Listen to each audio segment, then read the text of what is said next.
Edmonton Sports Talk. My God, I loved it. My name's Jay Milne. #Blue. Our sports update deliverer, the Coon. I'm Zachary Kubish, and you're up today. You know what, Reid? You might be on to something. All right, here's what's going on in the Nasty Cup.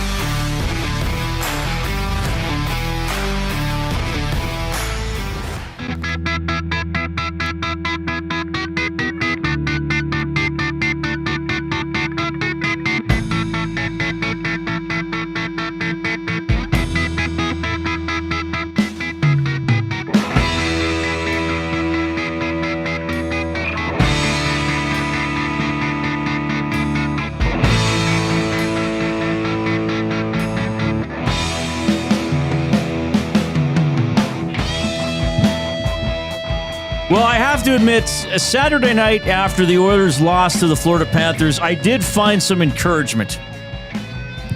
See, I can't find joy in the world, Jay. So after the game, I go do the post game. So I was in a couple of scrums in the Oilers dressing room, went into the DCA where they have the big media staging area, the podium, whatever, set up. Listen to Chris Knoblauch. And then I walk across the street to go join Tom Gazzola in the ice house, and a couple people along the way said, "Oh, hey, aren't you Reid from Edmonton Sports Talk?" And I was like, "Yeah, how's it going?" And I was very pleasantly, I guess surprised is the right word. I guess pleasant surprise is the right word, because I thought that the Oilers overall stunk on Saturday. I thought they were vastly outplayed by the Florida Panthers. What did I say in my tweet after the game? The Panthers were hungrier, quicker, and something else, more detailed, something like that. Like, they were just better. I did not feel the Oilers threatened much in that game at all. I said after the second period, Bobrovsky's going to get a shutout. And I don't believe in using the shutout word to jinx the guy. Right. I actually thought he was going to. It surprised me that the Oilers scored in that game at all, let alone getting two. So I ran into a couple people walking to the ice house, and then I was, around the ice house, the Plaza, 104th Street for a little bit after that. And I ran into a couple other people. One, someone I sort of know, a couple of people who just said hi. And then obviously there were people in the ice house, and some nasties were there. I got to hug Grumpy Cat, for example. And everybody said, well, I guess we're going to have to win it in 7. And I did not expect that, maybe because I'm used to often dealing with the most negative of emotions from people after games. So I was pleasantly surprised that the focus was, okay, well, we're going to win it in 7. Now, will that happen? I'm not so sure. I found my own belief in the Oilers' chances a little deflated after Game 5 on Saturday night, but I did find it sort of reassuring that people weren't giving up, that there was like, okay, well, the only possible way to win the Stanley Cup now is in 7 games, and that's what's going to happen. Of course, step 1 has to happen tomorrow night. Oilers visiting the Florida Panthers, and if the Oilers win, Game 7 will be at Rogers Place on Friday night. So tomorrow we'll have, of course, our full day of regular coverage here on Edmonton Sports Talk, starting at 6 a.m. with the Nielsen Show. The slight change, Jay and I will conclude at 5 tomorrow. And Tom Gazzola, Hernan Salas will take over the GCL Diesel Oil Stream pregame show, 5 o'clock tomorrow. Tom's going to be live at Hudson's on White Avenue. That's another name for 82nd Avenue on the south side if you're new to Edmonton. Ah, yes. Yeah, okay. So anyway, how are you doing? What was the reaction in your neck of the woods after the game? Well, it was real. It was a realistic view or standpoint that, yeah, this team just likes to do things the difficult way. Now, credit's due where it is due. Florida suffocated the Oilers, I thought, Saturday night.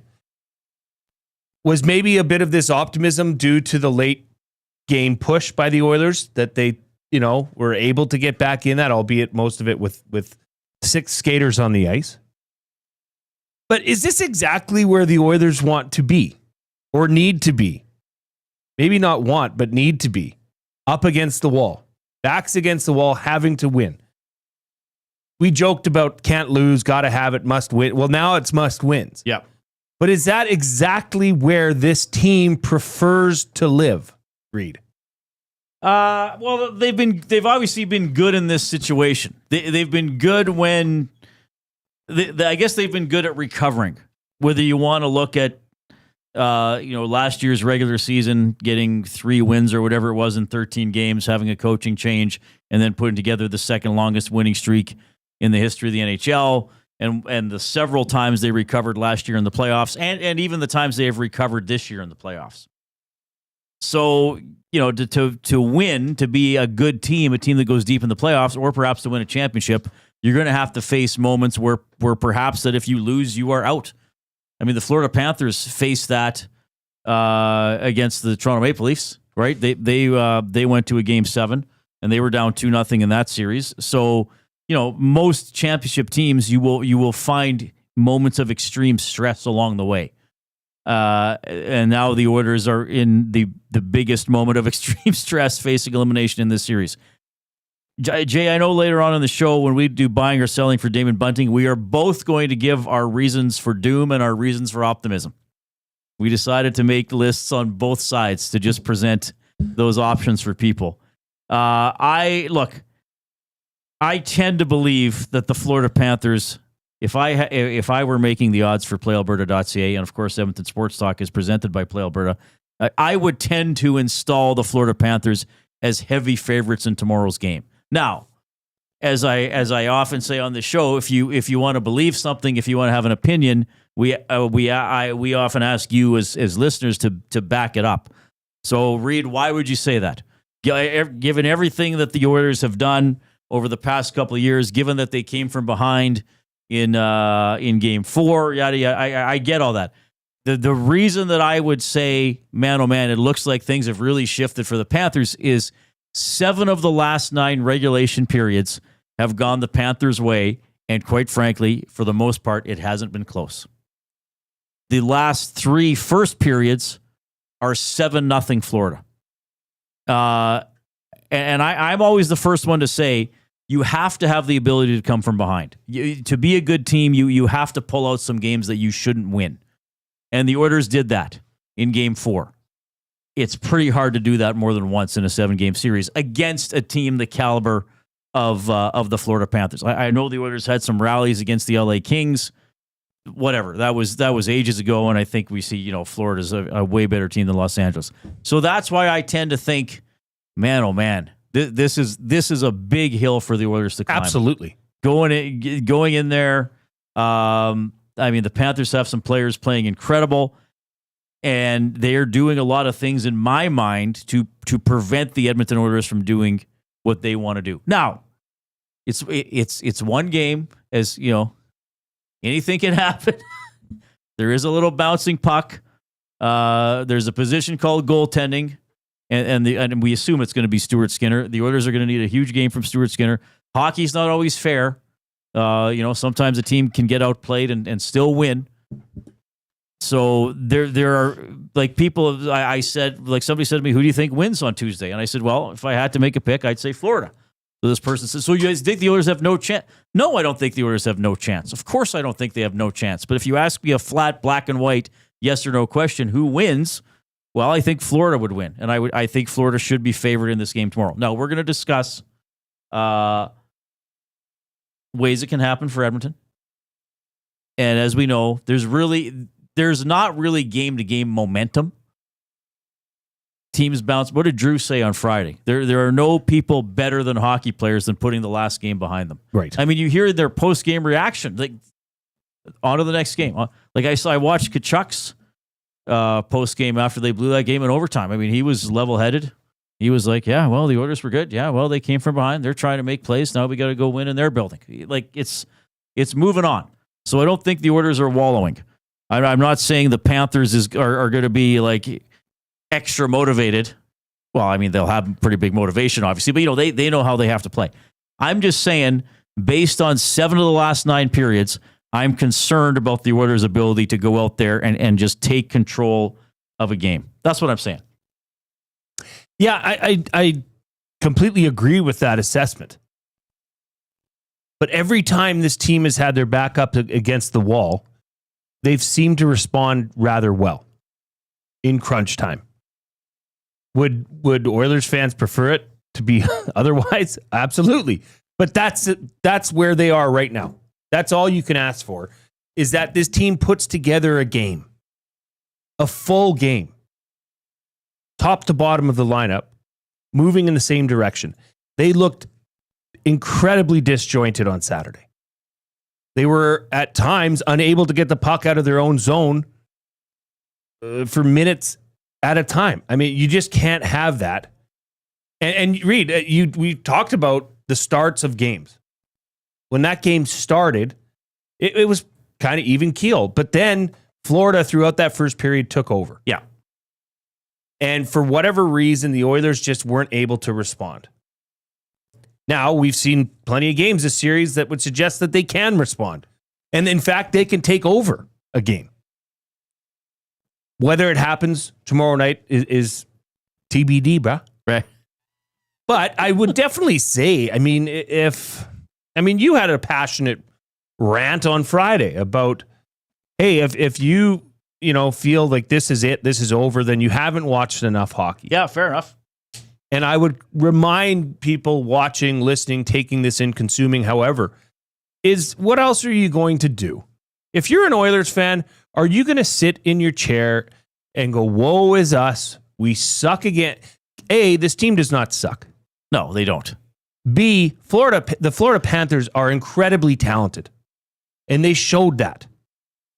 But C, this team has done this time and time again, where they've come back out of a hole, totally surprised you when you shouldn't be surprised, knowing this team. And I'll stand by it, Reid.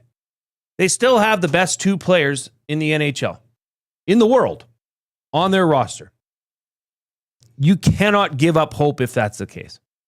You can't. Well, there's no sense, and I don't like, and I'm glad you referenced other things I've said. And I should say, I am not giving up. I'm just saying, I can only tell you what I saw. And for 7 of the last 9 periods, I've seen an Oilers team that's been outplayed. True enough. And in some cases, a wide margin. Clearly, the Oilers were very good, were awesome in the second period of Game 4, and probably were the better team by a slight margin in the third period of that game. Florida needed the 6-on-5 goal to tie it up. I'm kind of not putting the overtime into this category because overtime's a little different. But I mean, you are right. When I say Florida should be favored, and I didn't even look at the line today, I assume that they are. I am not suggesting anybody give up. I'm not suggesting it is impossible for the Oilers to win. I'm suggesting we're at the point where it might be very difficult for the Oilers to win. And maybe I think it's going to be more difficult than some other people believe, which is fine because I'm wrong plenty of times. But there are some, I guess what I'm saying is there are several trends that are going to have to be bucked.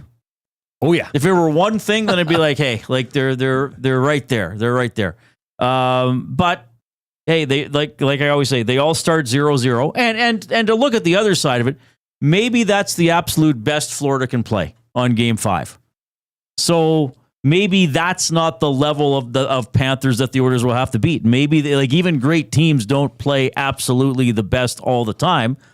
Maybe if the Panthers come down a little bit and the Oilers go up a little bit, or the Oilers get an early bounce or make an early play and actually make Florida play catch up for a little bit, that changes the whole tone of everything tomorrow night. But those things have to happen, right? Absolutely. I mean, we can't, like we've been saying now, well, the Oilers got to have a better first period. We've been saying that for almost a week. And I know the games are spaced out. Well, and the penalty kill needs to be better, and power play needs to get going. So if we're talking about a bad first period in 48 hours, we're probably talking about when are the Oilers' year-end availabilities. Like at some point, there has to be a good first period. That's trend number one. Now, they did take fewer penalties. That was good. And they did kill them off, the ones that they took on Saturday. So maybe that's a step in the right direction. But do you think that, okay, that's a good point, the penalties. In the first period, particularly, do you think that took a bit of the edge off of the game that they like to play or that they can play, where you're flirting with potentially getting a penalty, but due to how the first periods have went in this series, slowing up a bit, and being a little more cautious? Do you think that I would hope not, because you should be able to play physical without taking penalties. I mean, teams do it all the time. But you look at a player like Evander Kane, who was playing physical and the stick's in the wrong spot. And boom, you're in the box. right? I can't help but think that was on their minds a bit in that first period. Maybe. Is slowing down any pressure that they might have been able to offer. All right. Well, we have plenty to discuss about this. Like I said, Jay and I will give you, we both have reasons for optimism, and we're both going to give you reasons for doom and gloom as well, just to keep it balanced and get some engagement going with you throughout the afternoon. Doug Plagens, my good buddy from the Panthers, play-by-play voice, he's going to join us at about 3:40 this afternoon. We'll have Fired Up for Gemco. We'll have Words of the Day. Well, hopefully Words of the Day at the end of the show. To get to a double Word of the Day, we got to get to 155 likes, 155 thumbs up on YouTube. So if you are taking us in on YouTube, don't delay, get in there and hammer the thumbs up button right away. Now, by hammer, I guess I don't mean repeatedly. You click it once and your thumb up is good for the day. Because if people go in and hammer it and they hit it 10 times, I would actually negate it. Right? Well, it'd be thumb negated. Thumb. So click the thumbs up and encourage others to do so.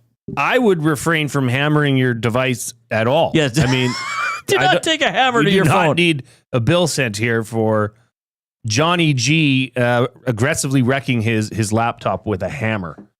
It's just as easy to touch it with your mouse. Just click it. Just give it a click. I totally forgotten that I have a song for that. Click, click, click. Must you click? Please, please click. Must you click? You must click. Thumb, thumb, thumb. All right, so that's what you do if you're watching on YouTube. If you're taking us in through one of the audio streams, iHeartRadio, TuneIn Radio, we appreciate it. Maybe you found us through EdmontonSportsTalk.com. Spread the word as well about Edmonton Sports Talk and how people can listen. I mentioned I wound up talking to a few people Saturday sort of on my way over. I met one listener in Victoria who was in for the game, spent quite a bit of money to come to Game 6, so I wish he would have seen a better game.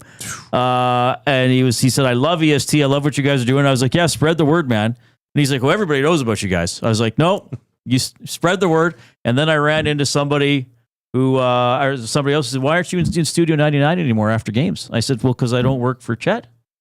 Oh, really? Yeah, I'll show you where I work. And I showed them on the phone, oh, really? This is a thing? I'm like, yeah, this is a thing. They've been going coming up on 2 years in the fall. So you can help us spread the word as well. Please do that. You can email Reid at EdmontonSportsTalk.com, Jay at EdmontonSportsTalk.com, and follow us on Twitter at YEG Sports Talk. Jay is at Jason Milne. I am at Reid Wilkins, REID Wilkins, like Dominique. Did I miss something? Oh, text. Good old-fashioned texting. People still do that, right?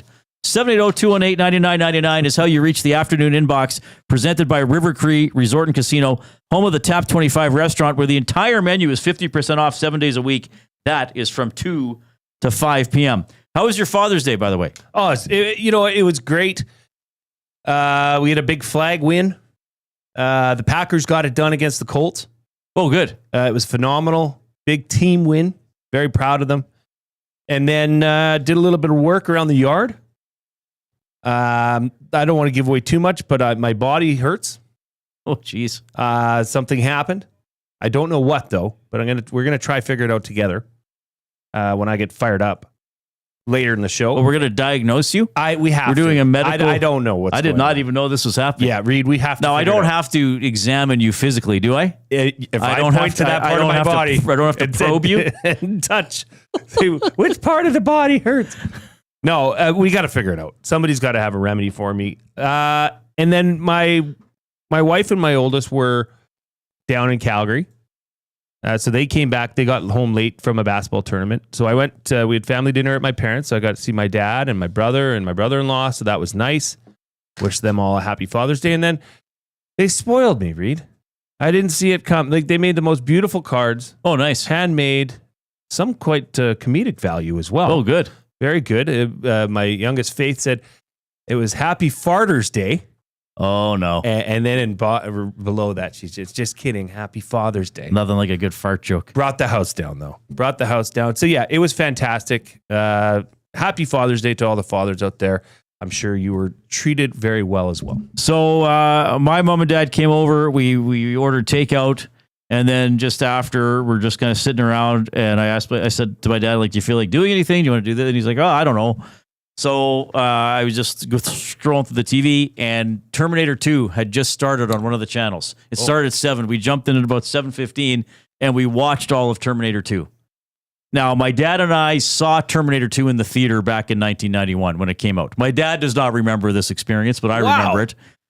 So we watched Terminator 2, and my dad was like, now my mom sat there and watched it too, and I don't know if she was as impressed by she was like, this is weird. What is happening? So is that a robot? So she was reading along with Wikipedia as we were watching it. That's an outstanding movie. I would argue that maybe one of the best action / sci-fi movies ever made. I mean, there's so much going on in there. It's so good. James Cameron, and then he made True Lies, and he made Titanic. Obviously, he made the first Terminator with Schwarzenegger. What's he did? The Blue People movie. He did the Smurfs. What's it called? Avatar. He should do a live action Smurfs, make it like R-rated. I think that's probably happened in some form. So our off-topic topic today. Can I ask you first? Oh, yeah, for sure. Which one was that? T2. Was that the one where it's the guy that turns into like a metallic figure? Like, oh, yeah. Yeah, Robert. Oh, see, I guess you're like, what, 9 years younger than me, 8 years younger than me? So you wouldn't have been. Yeah. Because I was 17 when that came out. That's like, what an age to watch that movie. He's like melted metal looking. He's like liquid chrome. metal. Yeah, Robert Patrick was the actor. Right. He's the guy that was in Sopranos. He had I never arc. saw Sopranos. I'm sorry. Okay. How do we find a way that you and I both know which actor this is? Robert Patrick. He was in Peacemaker. Eh. He was in some episodes of the X-Files last couple of years. Okay. I think I know. But you know who it is. Yeah, he was a police officer. Yes, he pretended to be a police officer. Yes. I know. Yeah, incredible stuff. Incredible movie, incredible effects for 1991. They still look good to this day. And it's a great story. There are great action scenes. The characters are well done. I think Terminator 2 is a great movie. And some great one-liners from Schwarzenegger as well. So our off-topic topic for William Huff. Since 1952, William Huff has provided industry-leading advertising solutions for thousands of valued clients. Their unparalleled customer service, combined with decades of industry expertise and a desire to make every job the very best it can be, is what they call the William Huff Advantage. Visit their website at williamhuff.com or give them a shout. 780-454-4536. What is Arnold Schwarzenegger's best role? Oh, wow. What is his best role? I was looking through his filmography last night, and definitely the last 20 years or so when he was governor of California for part of that, so he wasn't doing. I haven't seen as much of his stuff, but certainly his stuff in the 80s and 90s, I'd seen, I think, everything. So what is Arnold Schwarzenegger's best role, or his top three, whatever you want to do? I know what movie I was thinking of earlier when I was talking to you. What? Was he in RoboCop? No. Damn. That was Peter Weller. That's the movie I wasn't allowed to watch. You weren't allowed to watch RoboCop? No, a couple spicy Yeah, I scenes think in it's that pretty movie. R-rated. Yes. Yeah. Okay, well, my answer off the top of my head is either Predator or Twins.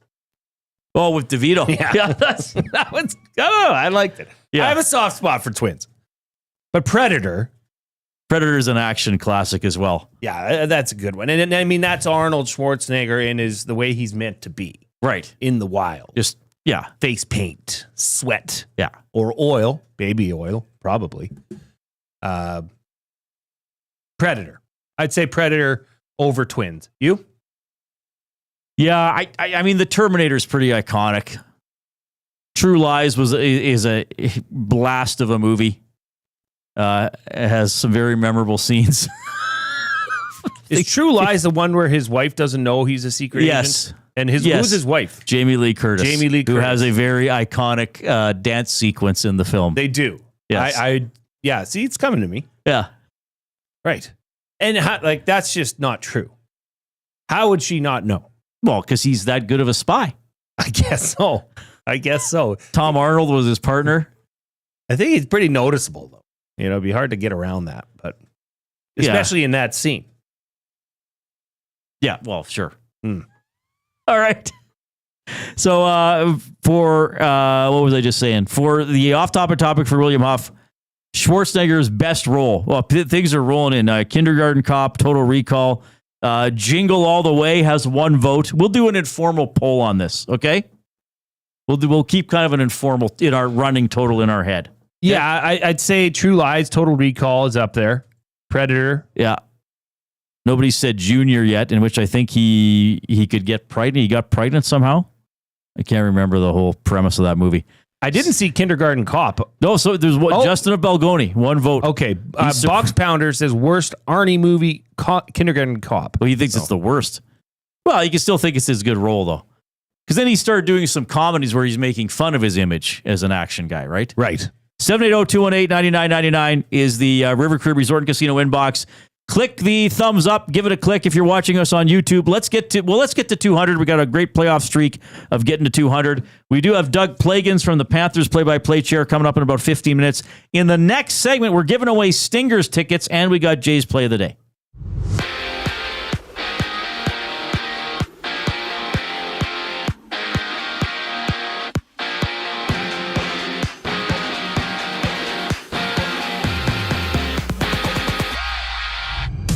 From Calgary, the Flames have promoted Peter Hanlon to become the team's assistant general manager. Hanlon was formerly the vice president of communications for the club. He starts his new role January 1st. Elsewhere, all 12 countries participating in hockey at next year's Winter Olympics have listed their first 6 players making their squad. Connor McDavid headlines Canada's roster alongside Sidney Crosby, Braden Point, Sam Reinhart, Cale Makar, and Nathan McKinnon, with Edmonton's Leon Draisaitl being listed for the Germans. Elsewhere, Hannah Miller is signing with Vancouver's PWHL team. Miller spent the last 2 seasons in Toronto, being second on the team in goals last season with 10. In Game 5 of the NBA Finals goes down. OKC plays host to Indiana, with each team looking to go up 3-2. Series tied at 2. That one starts at 6:30. In baseball, the Padres face the Dodgers. Yankees battle the Angels. Seattle plays Boston, with the Phillies and Marlins kicking things off at 4:40. And the Jays open their series tomorrow against the Diamondbacks. This sports update is brought to you by Clover Bar Feeds. Clover Bar Feeds has all the animal feed you'll need. Get top-notch service and selection from their family-owned business. Visit Clover Bar Feeds at 200 Portage Close in Sherwood Park, or call them at 780-467-5014. More Oilers discussion brings us back on the other side of the break. I'm Zachary Kubish, keeping you up to date. 2 guys and a goalie. You're going to get the best Stuart Skinner of possible. Through 3 games, Cass, do you buy that with Stuart Skinner? Look at him from Game 4 on in series, where he's been historically consistently fantastic late in series, which is where we're at. Guy's got 3 shutouts, and anyone that pins that last game on Stuart Skinner and says the reason that the Oilers lost was Stuart Skinner, I don't know what hockey game you're watching. 2 guys and a goalie, presented by GS Construction. Tuesday and Thursday afternoons at noon, only on Edmonton Sports Talk, your clear choice for Edmonton sports. Fridays just got a whole lot more fun. Spin the wheel at the Banquet for your shot to win big and save on your bill. Spin, win, save. It's that easy. Details at thebanquetbar.com. The Banquet. Get real. Play hard. GCL Diesel has been serving oil country since 1972. From diesel cars to SUVs to pickups. From farm tractors to school buses to a big rig. From diesel generators to forklifts, GCL can test, troubleshoot, and repair all diesel fuel system components. Whether it's injectors, pumps, turbos, filters, or additive, GCL has the parts you need to keep your diesel running the way it should. For genuine diesel parts at wholesale prices, visit GCL Diesel in the West End or online at GCLDiesel.com. GCL Diesel. Diesel understood. Hey Edmonton, ready to take advantage of lower rates and better pricing? South Fort Chevrolet in Fort Saskatchewan has you covered. From rugged trucks to sleek SUVs. And with over 40 years in business, you can trust that you're getting the best deal on your new ride. As the proud title sponsor of the Nielsen Show, EST listeners can drive a little to save a lot with South Fort Chevrolet's transparent pricing and down-to-earth sales team. Visit us today in Fort Saskatchewan or online at southfortchev.com. Time out, Edmonton. The new Play Alberta app has arrived, and it's here to make your gambling experiences more fun, exciting, and secure. Enjoy the convenience of hundreds of casino games, betting live on your favorite sports teams, and access to lotteries all in one place anywhere in Alberta. Enter code YEG50 to receive a $50 free bet when you make a $5 minimum deposit. That's a $50 free bet for new and existing users using code YEG50. Remember, if you gamble, use your game sense. Keep your team jersey and rally towel close by and help bring the championship home.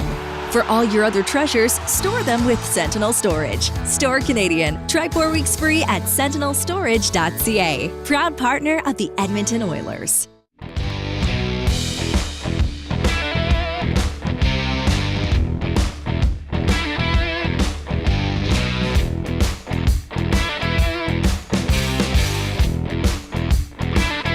All right, hope you're having a great Monday afternoon. Man, oh man, a lot of contributions for the off-topic topic. Arnold Schwarzenegger's best role. We got Mr. Freeze and Batman and Robin being mentioned. Commandos coming up. Running Man being mentioned. Running Man was a fun movie. I haven't seen it for years. I remember liking it when I was a kid. I think aren't they remaking Running Man with Ryan Gosling? Running Man movie 2025. And it is starring Glenn Powell. It's starring Glenn Powell as Ben Richards. Anyway. Now, I will say there's a lot of love specifically for Terminator 2. That's the best Terminator movie. As opposed to Terminator 1. The first Terminator is also very good, but Terminator 2 took it to another level. What do you think of this? If we put together a 5-movie poll. Okay. Terminator 2, True Lies, Predator, Total Recall, Commando. So for his best, Schwarzenegger, are we doing Schwarzenegger's best movie now? Or his best role? Or is it kind of interchangeable? I think it's interchangeable. Okay. Because I think you'd think it's his best role if you like that and think it's his best movie. Yeah, fair enough. Right? So what are the choices? Terminator 2? T2, True Lies, Predator, Total Recall, Commando. Okay. Now, some notables would be getting left off the list. Running Man being one of them. Running Man, sure. Conan the Barbarian. 2 of them. And the Destroyer, right? Who could forget? Who could forget? He wasn't just a barbarian; he destroyed. I remember one of his best. Maybe that's another thing we could do in the summer is Arnold's or the best, sort of kill line from a movie or a quip. Like when remember when James Bond threw something in a tub and electrocuted a guy, and he was like, shocking. I think it was Connery. There was a scene in Eraser where Schwarzenegger is getting attacked by a crocodile or an alligator, whichever kind they make suitcases out of. And he shoots it, and he goes, your luggage. Sort of along the lines of having the I'll be back.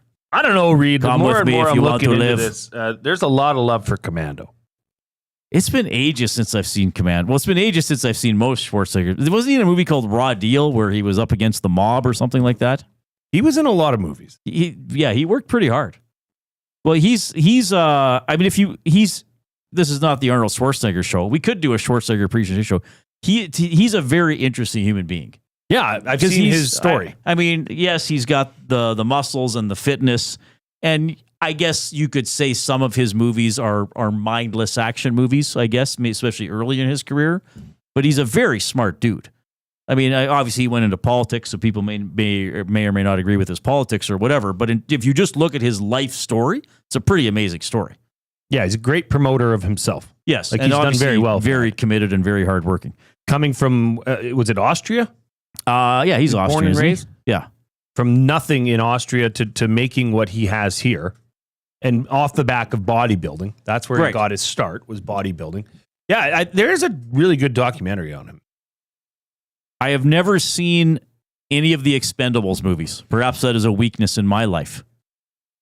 Well, isn't that the one where they just regurgitate every old action hero into one movie? The casts are incredible. It's like Mel Gibson, Bruce Willis, Arnold Schwarzenegger, Stallone, obviously. I think isn't Harrison Ford in one or two of them. Wesley Snipes, I think. I think Randy Couture. Statham. I think Statham's in at least one. Yeah, it's just okay. We'll find her. Dolph Lundgren. Lundgren might be in all of them. So anyway, so what's the final 5? Well, I don't know. We might have to swap. Well, yeah, we can go with Terminator 2, True Lies, Predator, Running Man, and Commando. Okay. Oh, no. Total Recall. Total Recall. Yeah, probably. 1, 2, 3, 4, 5. We could do that poll if you wanted to. Okay. And let the people speak. Big Uke says the Expendables, mindless violence from anybody who used to be an action hero. All right. Good stuff. Okay. This went a little longer than we thought. Should we do the tickets now, and then we can do your play of the day at 4?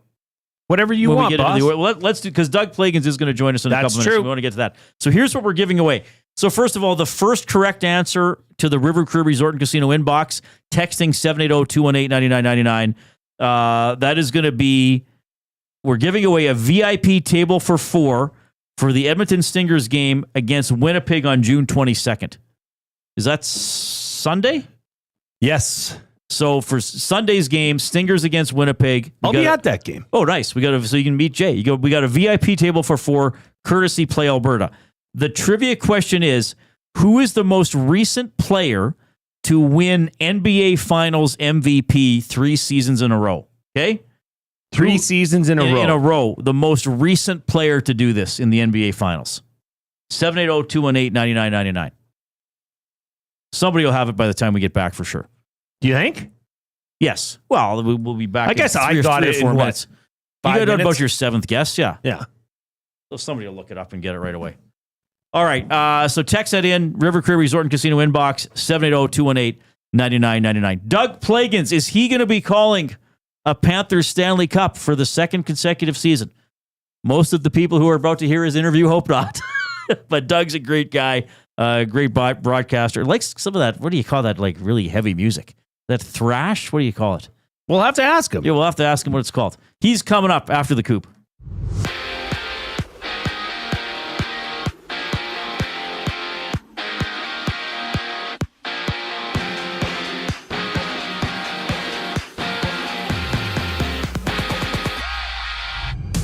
Brian Nugent-Hopkins missed practice for the Oilers this morning with Stuart Skinner in the starters net. Game 6 goes tomorrow. Nugent-Hopkins expected to be good to go for Edmonton, with the team 1 loss away from losing 2 straight Cup finals to the Panthers. Meanwhile, Canada has named its first 6 players making next year's Olympic team. Connor McDavid, Sidney Crosby, Nathan McKinnon, Cale Makar, Sam Reinhart, and Braden Point rounding out the list, while Leon Draisaitl is a big name for the Germans. Down south, Calgary's Vice President of Communications, Peter Hanlon, has been promoted to become the team's assistant general manager. Hanlon takes on his new role July 1st. Elsewhere, the Thunder battle the Pacers in Game 5 of the NBA Finals. That series locked at 2 apiece with tip-off at 6:30. MLB action has 7 games on the slate. The Red Sox meet the Mariners. The Dodgers and Padres have a date, while the Angels take on the Red Sox. Giancarlo Stanton with his season debut for New York. The Phillies Marlins open things up at 4:40. Toronto and Arizona have their series opener tomorrow. This sports update is brought to you by Advantage Sports Medicine. Connor McDavid's got a team of specialists, and you're stuck with a bag of frozen peas. Get the same locker room approach that's trusted by the best in the game. Call them at 780-460-9977 or visit their website at advantagesportmed.ca to book an appointment today. Panthers play-by-play voice Doug Plagens checks in on the other side of the break. I'm Zachary Kubish, and you're up to date. Get your fix every single game with the GCL Diesel Oil Stream pregame and postgame shows with Tom Gazzola and Hernan Salas. Whether it's breaking down the starting lineup, predicting key matchups, or diving deep into the game's biggest moments, Tom and Hernan are here to give you the best insight and analysis in the city. After the final horn, get the breakdown of every key moment, performance, and player reactions. It's your one-stop shop for all things game day. Catch the GCL Diesel Oil Stream pregame and postgame shows with Tom Gazzola and Hernan Salas. Only on Edmonton Sports Talk, your clear choice for Edmonton sports. Gallo LLP is an Alberta-based accounting firm with expert chartered professional accountants in both our Edmonton and Sherwood Park accounting firms. Our experienced and innovative accountants provide financial advice that saves our clients money. Simply put, we help our clients protect their assets and grow their businesses. At Gallo LLP, they go beyond the numbers to ensure the continued success of your business. Reach out to Preet or John to discuss how they can help your business grow. Visit gallollp.ca today and see how they can help you take your business to the next level. Do you have pets? Horses? Chickens? Did the place you used to get your feed recently close down? Have no fear. Clover Bar Feeds is here. Whether it's dogs, cats, horses, or chickens, Clover Bar Feeds has you covered. Offering a large variety of food and feed, you can trust the experts at Clover Bar Feeds. They've been family owned and operated for over 60 years. This means you can expect nothing less than top-notch service and selection. Come visit them at 200 Portage Close in Sherwood Park, or visit them online at cloverbarfeeds.com. Looking for quality building materials and friendly advice? Visit us at Windsor Plywood Leduc, family owned and locally run since 1993. From interior materials for doors, flooring, baseboards, and all the finishing touches to all you need for your outdoor projects like cedar lumber for decks and fences, plus all the plywood you'd need. Our full-time on-staff carpenter can help with anything odd-sized or custom, and from domestic hardwoods to exotic selections, we've got you covered. And if we don't have it, we'll track it down for you. Windsor Plywood Leduc. We're the experts you need to know.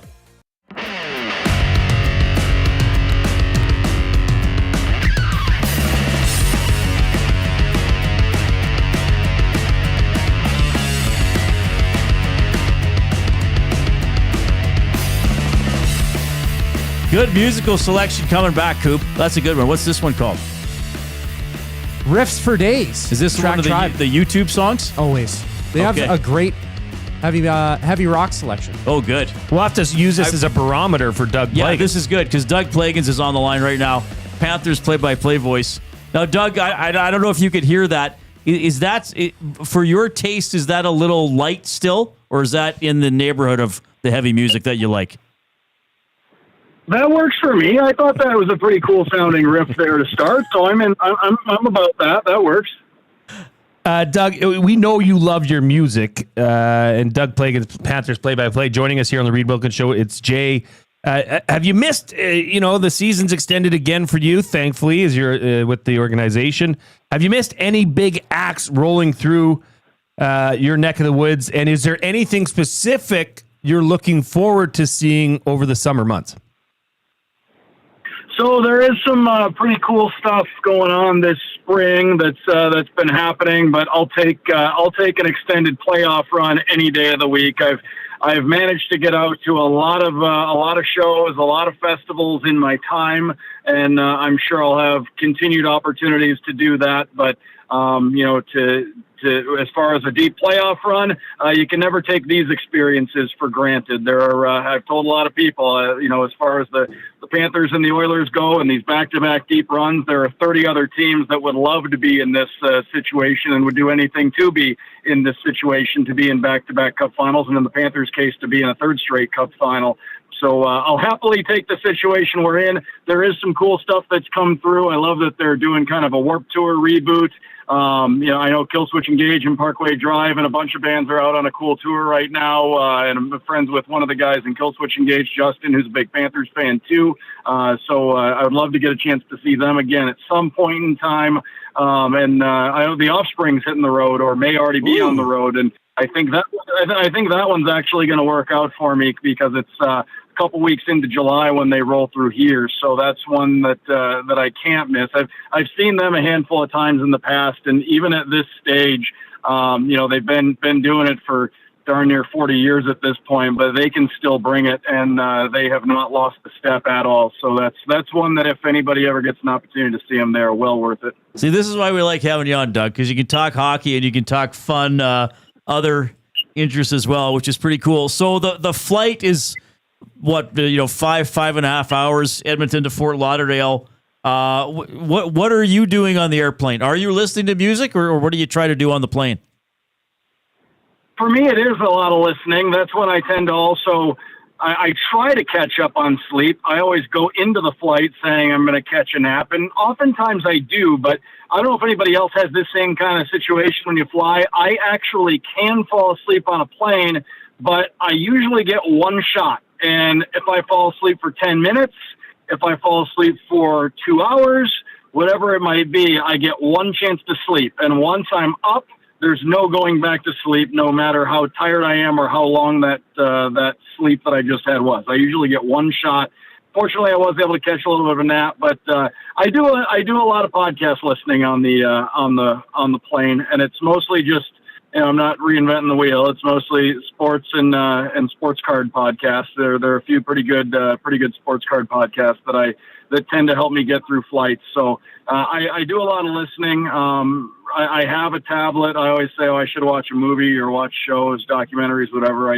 I never do that. I'm more of I guess I like the listening and occasional reading on the plane as my preferred activities. And then snacking and talking to Bill Lindsay, that also is certainly good activity. All right. So we start with a couple fun ones. We'll end with a couple fun ones when we get there in a few minutes. But let's dive into the hockey stuff, or maybe the vibe stuff. First of all, like you said, Panthers in the Cup final, third year in a row. Chance to win it on home ice tomorrow night, which they did last year after a bit of a delayed gratification the way the Oilers came back.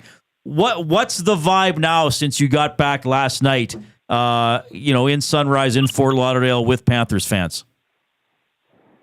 Well, I know in hearing Matthew Tkachuk speak to the media earlier today, and always great at the podium, but he talked about the fact that, they love playing at home. I know a lot's been made of how good the Panthers have been on the road in these playoffs specifically, and it just illustrates that this team's game travels well and can have success anywhere. But Matthew talked about the fact they're excited to get back on home ice, and they're excited to, be able to give their fans an opportunity to see a game like this. And they're going to do everything they can to make sure to try and get the job done on home ice. And they're looking forward to the challenge. Was certainly open about the fact that, the fourth game in a series, I know sometimes it gets thrown around as cliche, but talked about the fact that closing out a series and winning that fourth game, that is always the toughest one to get, because obviously you get to this point, the team you're dealing with on the other side is a world-class, worthy opponent with some of the best players on the planet, and they're not going to go away quietly. So, they're looking forward to the challenge. There's no doubt we've seen it throughout the season, not just through this playoff run, not just in this Cup final, but from the outset, from training camp, these guys have come in with an incredibly business-like approach, and you can see with each passing day through the playoffs, especially the experience that this group has does show through. You can tell it's a group that has been down this road a couple of times already, and knows not only what it takes, but what to expect when the lights are the brightest. Doug, you got Jay here. Last time you were on, we talked about, what an acquisition like Seth Jones would do for the decor of this team, and we're raving about him. But, I mean, Brad Marchand just turned out to be an excellent acquisition for this team. Did you see it panning out this well for the team?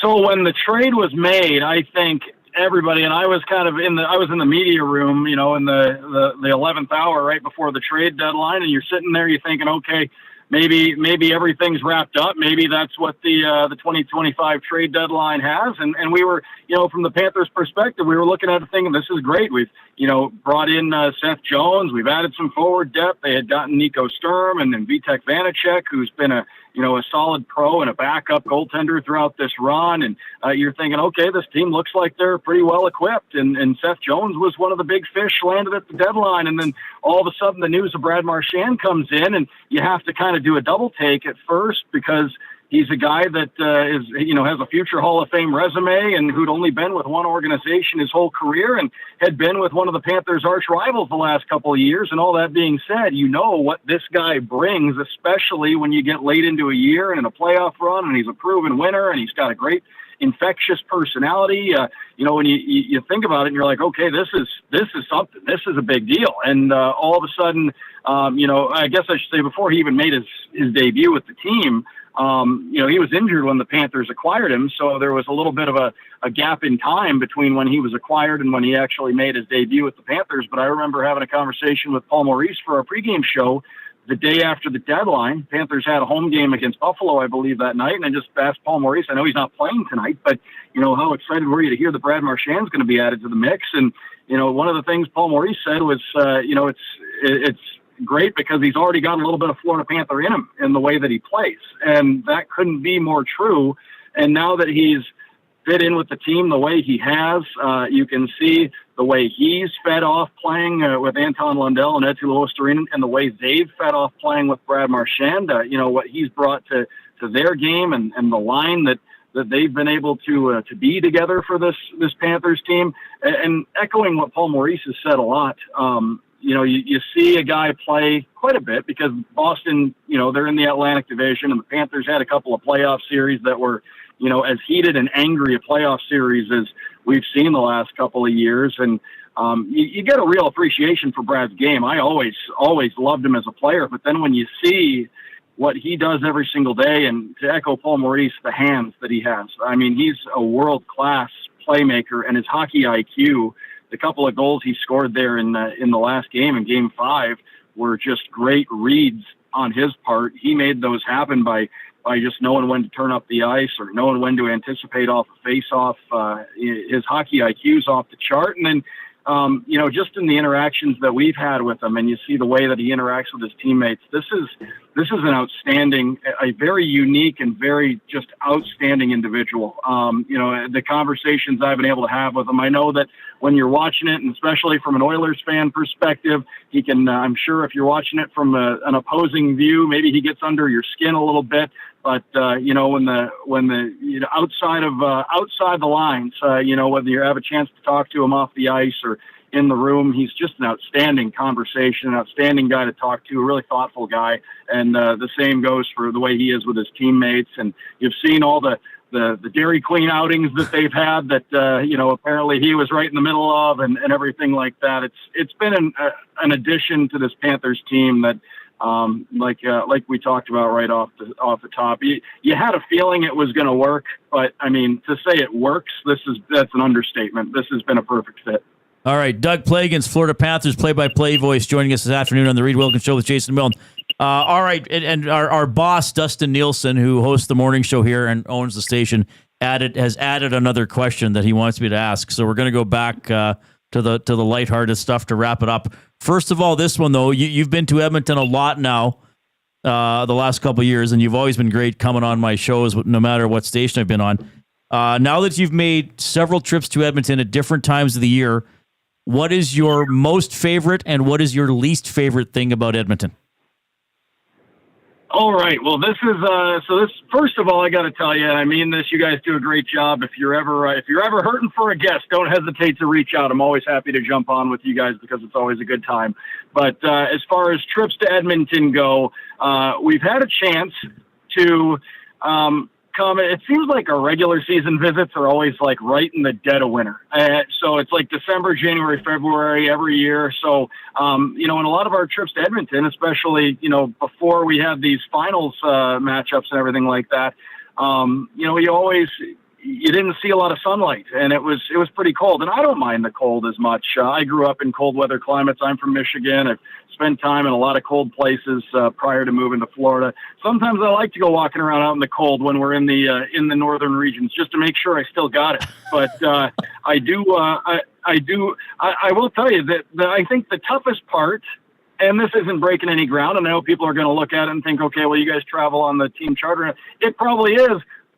Just getting there. That's the toughest part about going to Edmonton. But once you're there, it's outstanding. So, it's really just the long geographical separation and the travel. That's probably the toughest part. But once you get there, I love it. And I've really come to enjoy it the last couple of years because we've had a chance to be there during the final when the sun's out until 10, 11 o'clock at night and the weather is nice. You can go walking around outside and you see how happy all the locals are to be out and about enjoying some nice weather outside. So that's been cool. At the recommendation of our friend Cam Moon, I went to Queen Donair last time I was there because I wanted to go try I wanted to go try some Donair because I love that kind of stuff, and it was a great experience. So I enjoyed that.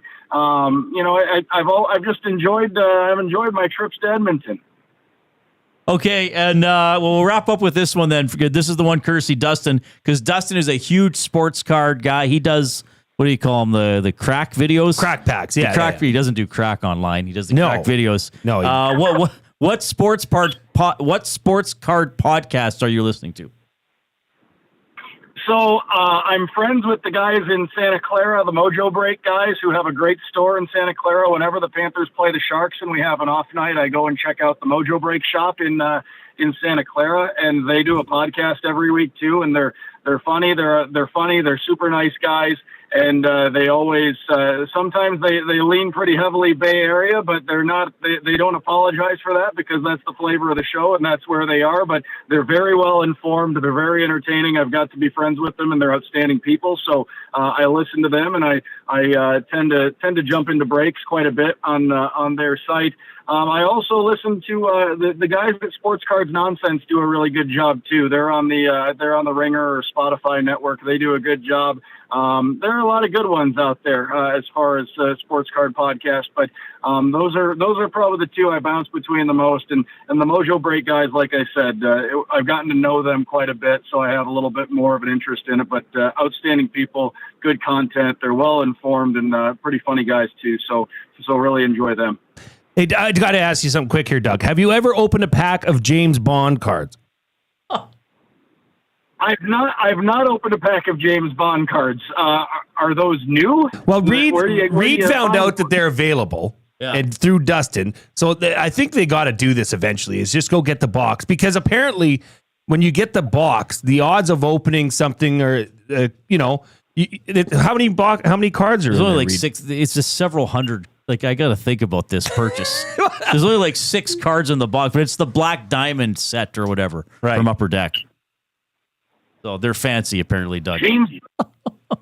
They're James Bond. Interesting. Maybe you have to look into it and see what the market's like for the James Bond resale.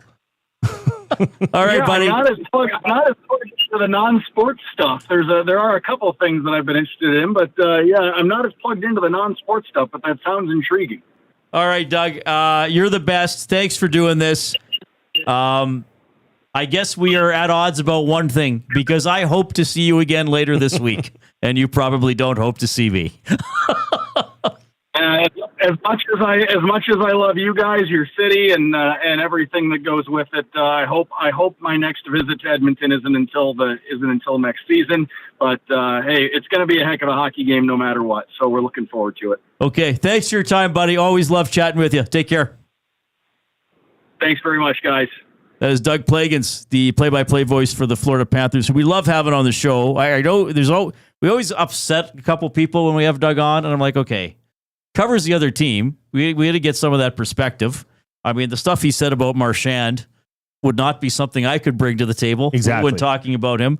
Plus, he's an interesting guy with his musical tastes, and he's a great storyteller and into the sports cards and stuff. So we love having him on. We love having him off. That's beyond team affiliation or anything. It's our job to get you great guests. There you go. He's a great guest for sure.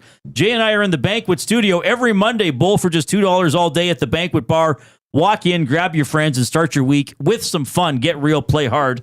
The Banquet. Okay, so we'll do Jay's play of the day between 4 and 4:20, and we'll get some clips from after Oilers practice today as they get ready for Game 6 of the Stanley Cup Final tomorrow night. A reminder that if you're taking us in on YouTube, give us a click that thumbs up, give us a like. We're almost at 100. Pretty good for the first hour. We want to get to 200 by the end of the show at 6, and we certainly want to get to 155 for a double word of the day. But don't delay. Don't be a pleasure delayer. Get in there and give us the thumbs up. All right, we're back after the 4 o'clock break. The Lock Shop. I was stunned that they kind of came out and looked like they were going through the motions for much of that game. I mean, at home, Game 5, a chance to take a stranglehold on a Stanley Cup final. And, I'm having a hard time sort of debating on how much of this is, the Oilers just aren't good enough, or how much of it is just, man, Florida is just 1 from 12 up front, steady. They could end up playing an amazing game, and it might not matter because Florida's that good. So, major opportunity missed. The Lock Shop, weekday mornings at 11, only on Edmonton Sports Talk, your clear choice for Edmonton sports. If you aren't wearing a Connect belt, what are you waiting for? A one-size-fits-all belt with a smooth, hole-free track system makes it adjustable for the perfect fit. With fully customizable options, you can choose your belt color, material, and buckle to suit your style. 100% Canadian-owned and operated, Connect belts are designed for work, everyday wear, and even a round of golf. Check out the large selection of men's and women's styles at www.knktbelts.com. Connect belts, the perfect fit every time. River Cree Resort and Casino proudly presents Ian Munsick. Long live Cowgirl. July 5th, live in the venue. All horses are fast. Country fans, you don't want to miss an evening with Ian Munsick, a stampeding, spirited celebration of romance, ranch life, family, and forever young fun. Tickets on sale now at rivercreeresort.com. River Cree Resort and Casino. Excitement. Bet on it. You've heard the name, but what does it mean? For over 66 years, William Huff Advertising has supplied signage from screen printing to digital to LED with design, production, and install in-house. It's a one-stop shop for all your signage needs. Edmonton owned and operated, William Huff has been trusted by the biggest companies and teams in the City of Champions and many others across the country to do the job. If you're looking for a way to get the word out about your company or event, they are the answer. Go to www.williamhuff.com. Their results speak for themselves.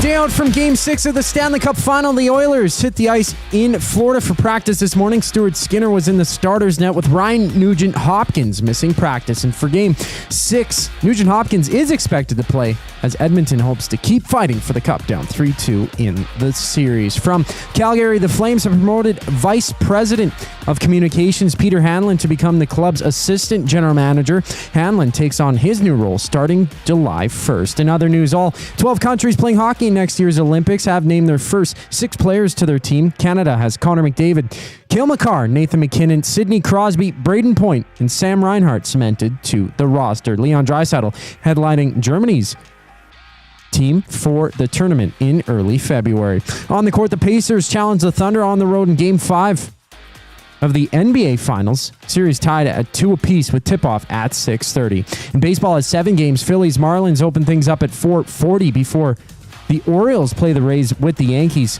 with Yankees slugger Giancarlo Stanton making his 2025 season debut against the Angels after that. And tomorrow, the Jays and D-backs open a 3-game series from Toronto. I'm Zachary Kubish. That was your sports update. The second hour of the Reid Wilkins Show starts right now.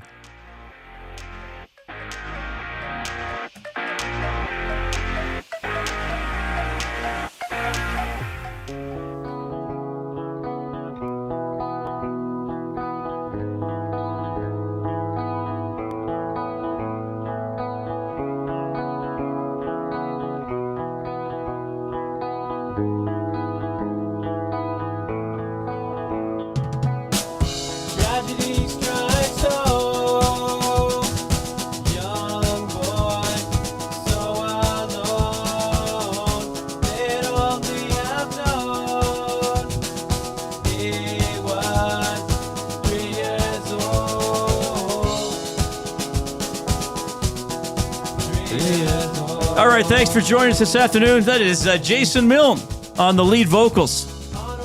I can't remember all the songs. I know it's not Fallout. No. This is not the 9/11 song. It is the 9/11 song. Yeah. Okay. So that's a North Shore song. Yes. Because it came out in 2002. Yep. And Brody was what, 98? Yeah. Ish? Sort of. 97, 98, 99. Sometime around then. All right. Thanks a lot for joining us this afternoon. Oilers play tomorrow. We'll get to some comments from Chris Knoblauch, from Connor McDavid, from Corey Perry when we go into the Oil Understood in a couple of minutes. Of course, tomorrow, 5 o'clock. So our show will end an hour earlier tomorrow, but the stream will continue at 5 o'clock.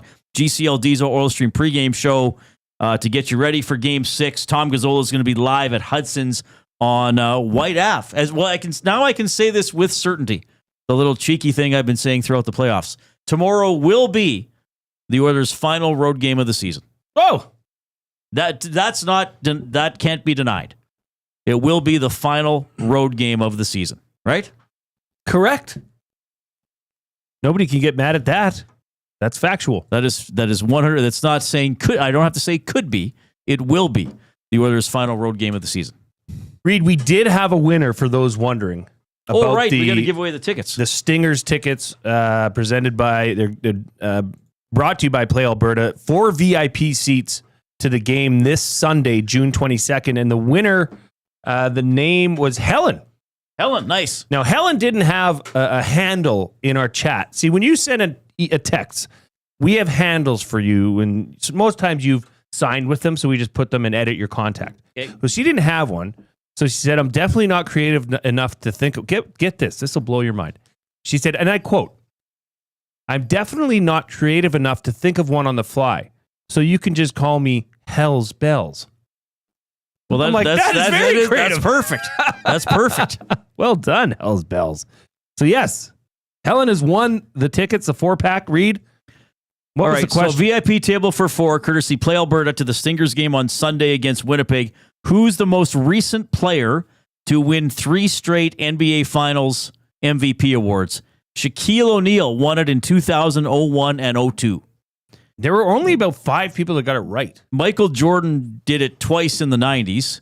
A lot of Larry Birds. And some players have done it twice or have 3 total, but or like LeBron has 4 total, but never 3 in a row. So Shaquille O'Neal is the answer. Good stuff there. That is presented by Play Alberta. You know what else is presented by Play Alberta? It's Jay, it's Play, he's Jay, it's today. It's Jay's Play of the Day. It's Jay's Play of the Day. Jay's Play of the Day. Why settle for less when you can have it all? Only Play Alberta brings you casino games, live dealers, lottery, instants, and sports betting all in one place. Players can get a $50 casino bonus by depositing $20 and using the code EST Casino. You can get a $50 free sports bet by depositing $20 and using the code EST Sports. And don't forget to use your game sense. Well, we're going to stick it to, we're going to stick with, we're going to stick it to the NBA. We're going to stick it to the NBA. We're coming for you, Adam Silver. We're coming for you, Nubba. This series has presented some interesting outcomes. And what I'm talking about is the NBA Finals, Pacers, OKC Thunder. I just don't see the Pacers going away. I still think the OKC Thunder are going to be the NBA champions. But right now, if you go over to playalberta.ca, click on EST Specials, you'll see that the Indiana Pacers are 9.5-point underdogs tonight. I like that number. I could see this being a 6-7 point win for OKC, but I could also see Indiana pushing it to overtime or maybe stealing a game in the final minutes, which they've done in every series of the playoffs this year. It was supposed to be minus 111. As I always say, the good people over at playalberta.ca have boosted it to plus 100, even money. So Jay's Play of the Day hit on Friday with the Alouettes -6 covering. We're looking to make it 2 in a row and start a little bit of a streak here. Okay. So that's Jay's Play of the Day. Indiana Pacers plus 9.5 boosted to even money at plus 100. You can find that at playalberta.ca. Click on EST Specials. And if you haven't yet used the promo codes or the June promo codes, if you haven't used that yet, Reid, it was somebody took my sheet that was here. Yeah, it's EST Casino or EST Sports. EST Sports. You got to put $20 in, but then you get a $50 bonus. Yeah. And for the sports bet, it's one free $50 bet. That's right. That's how it works. All right. It's Jay, it's Play, he's Jay, it's today. It's Jay's Play of the Day. It's Jay's Play of the Day. There we go. Jay's Play of the Day. Good stuff. Presented by Play Alberta. Oilers practice today, getting ready for Game 6 tomorrow against the Florida Panthers. We have the oil understood for GCL Diesel, providers of the best diesel engine components around. From turbochargers to injectors, fuel pumps to sensors, they're the critical engine component experts. Proud to serve Edmonton and Northern Alberta for over 50 years and now a partner of Edmonton Sports Talk and the Reid Wilkins Show. GCL Diesel. Diesel.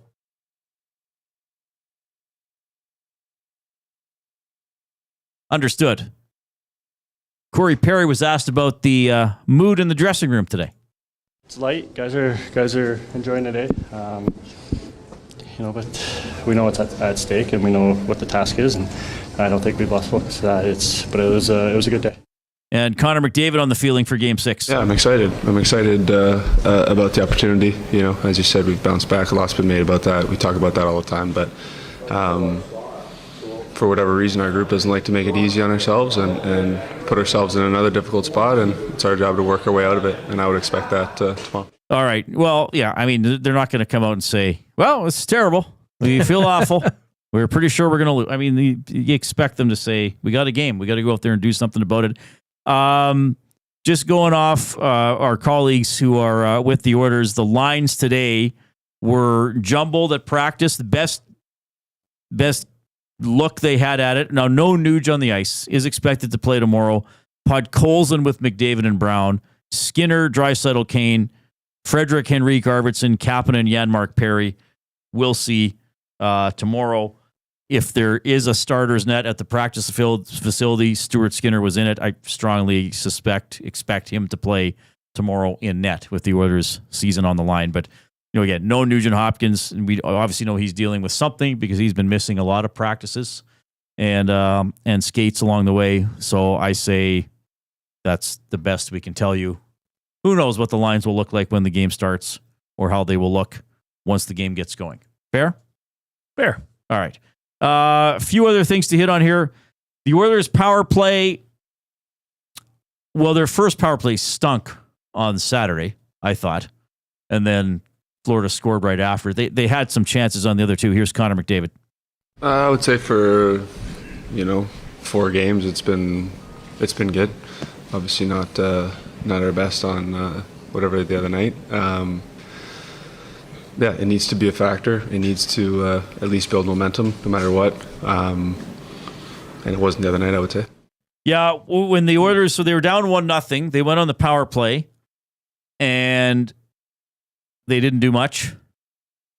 And I sit next to Matt Iwanek at the games in the press box, and I said, "Man, that was awful." And then Florida was bringing the puck up through the neutral zone. I said, "Now watch, they're going to score right here." And 4 seconds later, they did. So 2-0. And I hate to say, it'd be an exaggeration for me to say it felt like game over at 2-0, but it felt like the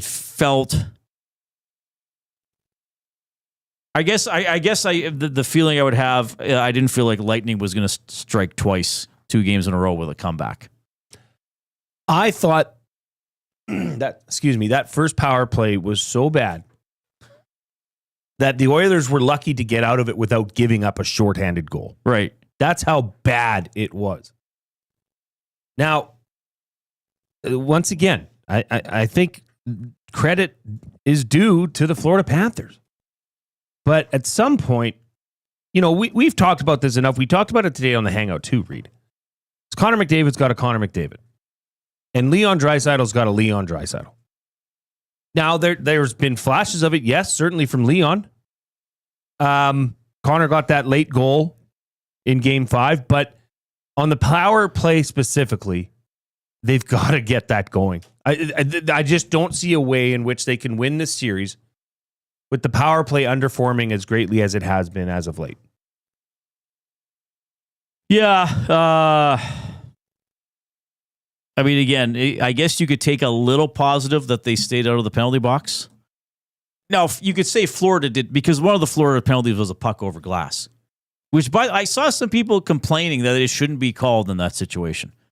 But you can't shoot the puck from inside your own blue line over the glass. What's there to complain about? Well, I saw somebody saying, well, that shouldn't be a penalty because it went out in the neutral zone. He's just clearing the puck. But I was like, well, that's the point of the rule.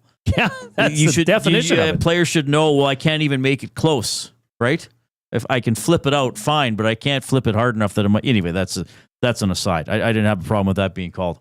Now, somebody said to me last week that the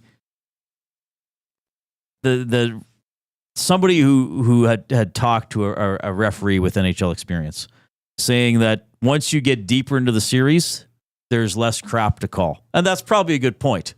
There's probably no player is going to risk being the one player taken out of a scrum or something like that. It's too risky once the series might be on the line, or the season might be on the line, or you're laying it on the line, as the promos on Sportsnet go. What do you think of this comment by Mex Pizzozu in the nasty chat? The Oilers PP looks like they've exhausted the playbook. I don't know about that. I think that... What if they just throw away the playbook and say, hey guys, this is U12 hockey. Pucks on net. Well, I think that's a lot of what they do, though, is they try to retrieve pucks and play road hockey. But there's not enough action going on in front of the net. There's not enough pucks on the net. Now, Florida's doing a great job blocking shots too, but what's the bread and butter of that Oilers power play? That cross seam pass to Leon that Right. for some reason keeps catching people off guard. So here's what's happening. There were a couple instances I thought on Saturday where they forced that pass. I think once was McDavid and once was Nugent Hopkins. Yes. So my experience from doing this job over the last few years, when the Oilers have quite frankly had a historically good power play, that when fans get frustrated by the power play, it's usually because they feel as if, why do they keep going to Leon and the play isn't working? The flip side of that is once a pass gets through and he gets the shot off, it's brilliant. But yeah, Florida knocked a couple away. I think you could always have Bouchard shooting more. I mean, I don't think that would ever be a complaint. Yeah. Here's the one thing I would say, too, that I find a little frustrating, because I thought Vegas did it a lot. I didn't think Dallas did it much.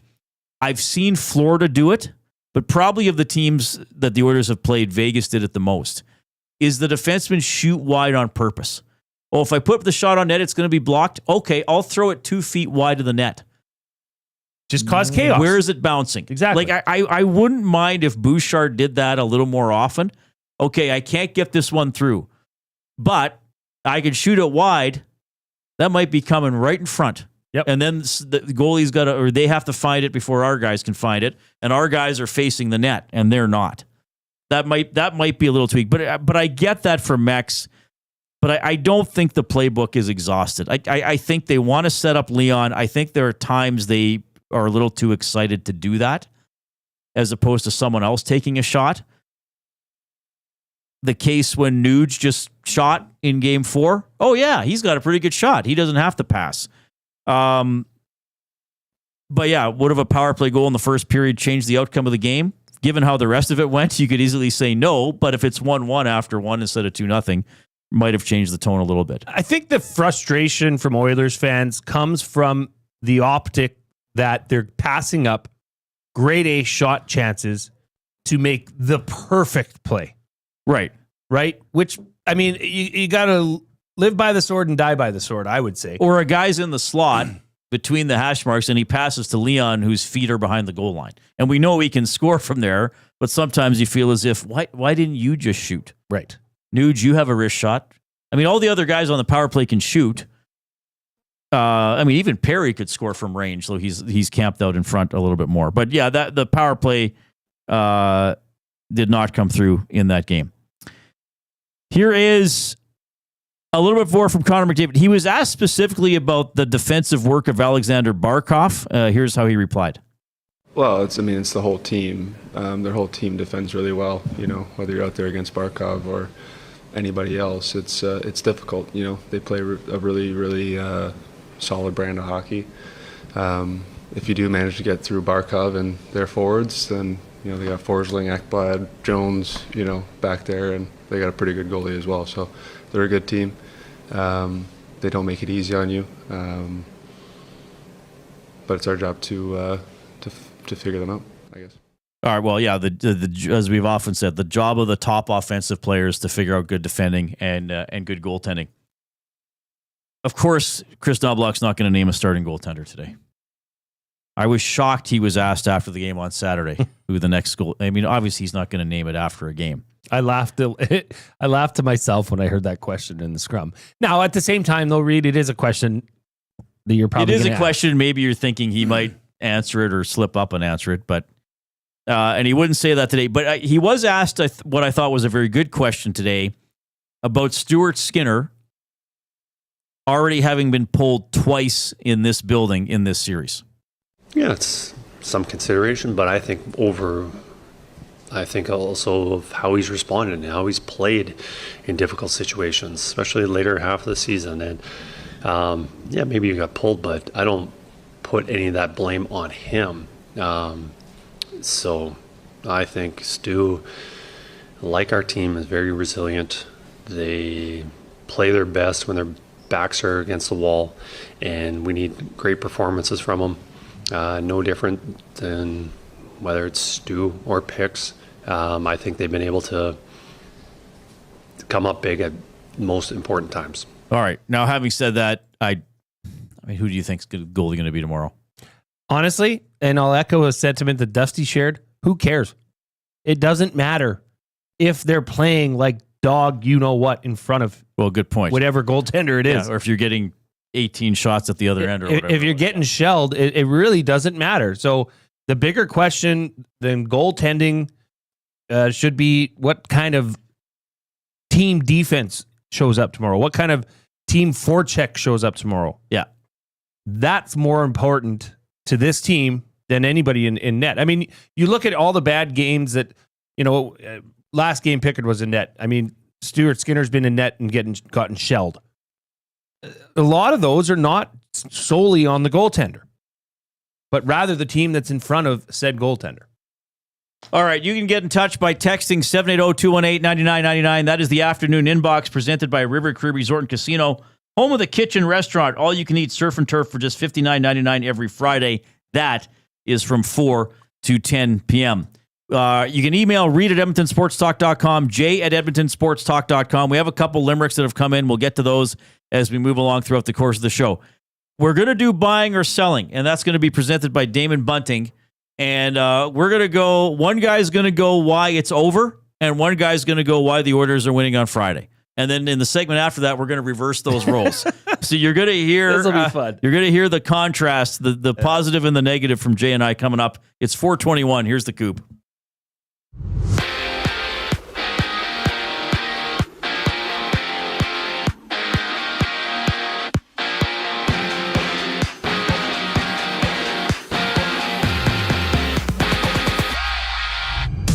Stuart Skinner took the starter's net at practice this morning for the Oilers while Ryan Nugent-Hopkins missed skate. Nugent-Hopkins is expected to play tomorrow as the Oilers face their first chance at elimination against the Panthers, down 3-2 in the series. From Calgary, the Flames have promoted Peter Hanlon to become the team's assistant general manager. Hanlon was formerly the vice president of communications for the club.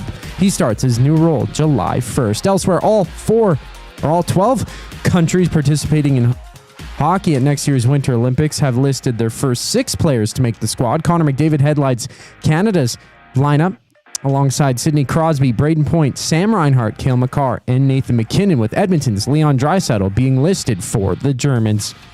Game 5 of the NBA Finals goes down tonight. OKC playing host to Indiana, each team looking to go up 3-2 in their respective series. That one starts at 6:30. In baseball, the Padres face the Dodgers. The Yankees battle the Angels. Seattle plays Boston, while the Phillies and Marlins kick things off at 4:40. Jays also open their series tomorrow against the Diamondbacks. This sports update is brought to you by Find Edmonton. Find takes your unused furniture and home goods to help those moving out of homelessness. Get donations picked up, or you can drop them off free of charge. Visit findedmonton.com or call them at 780-988-1717. Buying or selling for Damon Bunting brings us back after a brief intermission. I'm Zachary Kubish, and you're up to date. Gently used furniture or home goods that need a new home? Find Edmonton is here to help. Every month we furnish over 100 homes to those transitioning out of homelessness, and we need your gently used furniture and home goods. Drop off at 5120 122nd Street or call for free local pickup. Just visit findedmonton.com to learn how your donations can help create a home for someone in need. Plus, shop our thrift store, in-store or online, with proceeds benefit those moving out of homelessness through housing supports. Visit us at findedmonton.com. Find Edmonton, supporting our community one home at a time. Sunday through Thursday, 9 p.m. to close, head to The Banquet and dive into banquet burgers, sushi tacos, nachos, and more. Late night bites, big flavors, and epic deals. The Banquet. Get real. Play hard. River Cree Resort and Casino proudly presents Ian Munsick. July 5th, live in the venue. Country fans, you don't want to miss an evening with Ian Munsick, a stampeding, spirited celebration of romance, ranch life, family, and forever young fun. Tickets on sale now at rivercreeresort.com. River Cree Resort and Casino. Excitement. Bet on it. Since 1952, William Huff has been the heartbeat of Edmonton's advertising world. From humble beginnings to a citywide powerhouse, we've been the go-to for signage from print to design and installation. Partnering with Edmonton's top sports franchises and major events, we've helped shape the city's global reputation. Our secret? Unmatched customer service, decades of experience, and a passion for excellence we call the William Huff Advantage. Visit us online at williamhuff.com. Keep your team jersey and rally towel close by and help bring the championship home. For all your other treasures, store them with Sentinel Storage. Store Canadian. Try 4 weeks free at sentinelstorage.ca. Proud partner of the Edmonton Oilers. Must you click? Your thumb. Must you click? Thumb, thumb, thumb. All right, that is the world famous Thumb Click remix, as put together by the one and only Zachary Kubish. As reminding you to give the thumbs up, hit that like button on YouTube. We just got to, so we had like 80 in the first hour of the show. We have 20 in the last 25 minutes. I don't know what happens in the middle. We got to get going here. Don't be a pleasure delayer. I can't take it anymore. We didn't get to at least 155 for double word of the day. We want to get to 200 to keep our playoff streak alive. All right. So a little bit of there from, you heard from Chris Knoblauch, you heard from Corey Perry, you heard from Connor McDavid. Oilers in Florida tomorrow. They will play the Panthers. So again, they're dropping the puck around 6:20. We got a full day of lead-in here on Edmonton Sports Talk. So tomorrow, instead of going from 3 to 6, Jay and I will go from 3 to 5. Tom Gazzola, Hernan Salas, GCL Diesel Oil Stream pregame show at 5 o'clock tomorrow. They're on after the game as well for the postgame show at 6. Hopefully not the end of season show. Tom will be live at Hudson's on White Ave. Wasn't the last time he there? Wasn't it like really muggy and he was really hot? Yeah, he got into a sweat. He had a rather nice glisten. Was that the day they eliminated Dallas? It was a huge storm. Yeah, rolled that's right. through. Yeah, that's right. And they couldn't open the windows during the storm, so poor Tommy was shedding some LBs. Well, that's all right. At Hudson's, which is quite the opposite of what you'd think you would at such a fine establishment. That's a good with point. The food as good as it is. Let's do a limerick here from Bronco Nick. Oilers lost Game 5. Everyone was flat. No sense of urgency right off the bat. Frustration amok. Hey, boys, what the chuck? Let's get out there and beat that rat. Pretty good. Pretty good from Bronco Nick. You can email Reid at edmontonsportstalk.com, Jay at edmontonsportstalk.com. So how you feeling? What's your level of optimism for tomorrow? What are the pluses and minuses going into tomorrow's game? Well, we're going to look at some here for buying or selling, presented by Damon Bunting, a consistent top-producing realtor in the greater Edmonton area for over 17 years. He and his team would love to help you find that right home or make the move from your current home. Community-driven, he understands what it takes to make a difference in our city. Check him out, DamonBunting.com, Instagram handle, Damon Bunting Real Estate. So, why will the Oilers win the Cup? Or why will the season end tomorrow with the Panthers winning it? Which angle do you want to take first? Well, we're gonna tell you from both sides. Yeah, we are are both going to get a crack at this from both sides of the argument. I think we go tit for tat. So I'll let you go first. It is your show. So Reid, and we'll why do one of each. One of each. Okay. Yeah, we'll go back and forth here. Why are the Oilers going to win the Cup? That's what I'm doing first. Yes, sir. Well, I think first of all, I mean, I don't like that start. We're just no. Well, I mean, okay, let's look at this, because the best indicator of future performance is past performance. All right, so you want to write the team off? Fine, write them off. But let's look at some reality here. I'll start with the special teams, and I'll say forget about the power play. To me, it's easier to survive a horrible power play than a horrible penalty kill. Like if a team has a poor power play, you can survive that if you're not giving up anything on the PK, right? I mean, it sucks not to score on the power play, but if you suck on the penalty kill, like, you're giving up goals.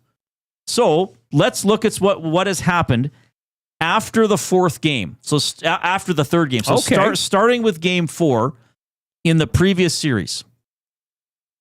Games 4, 5, and 6 on the PK, 1 goal against.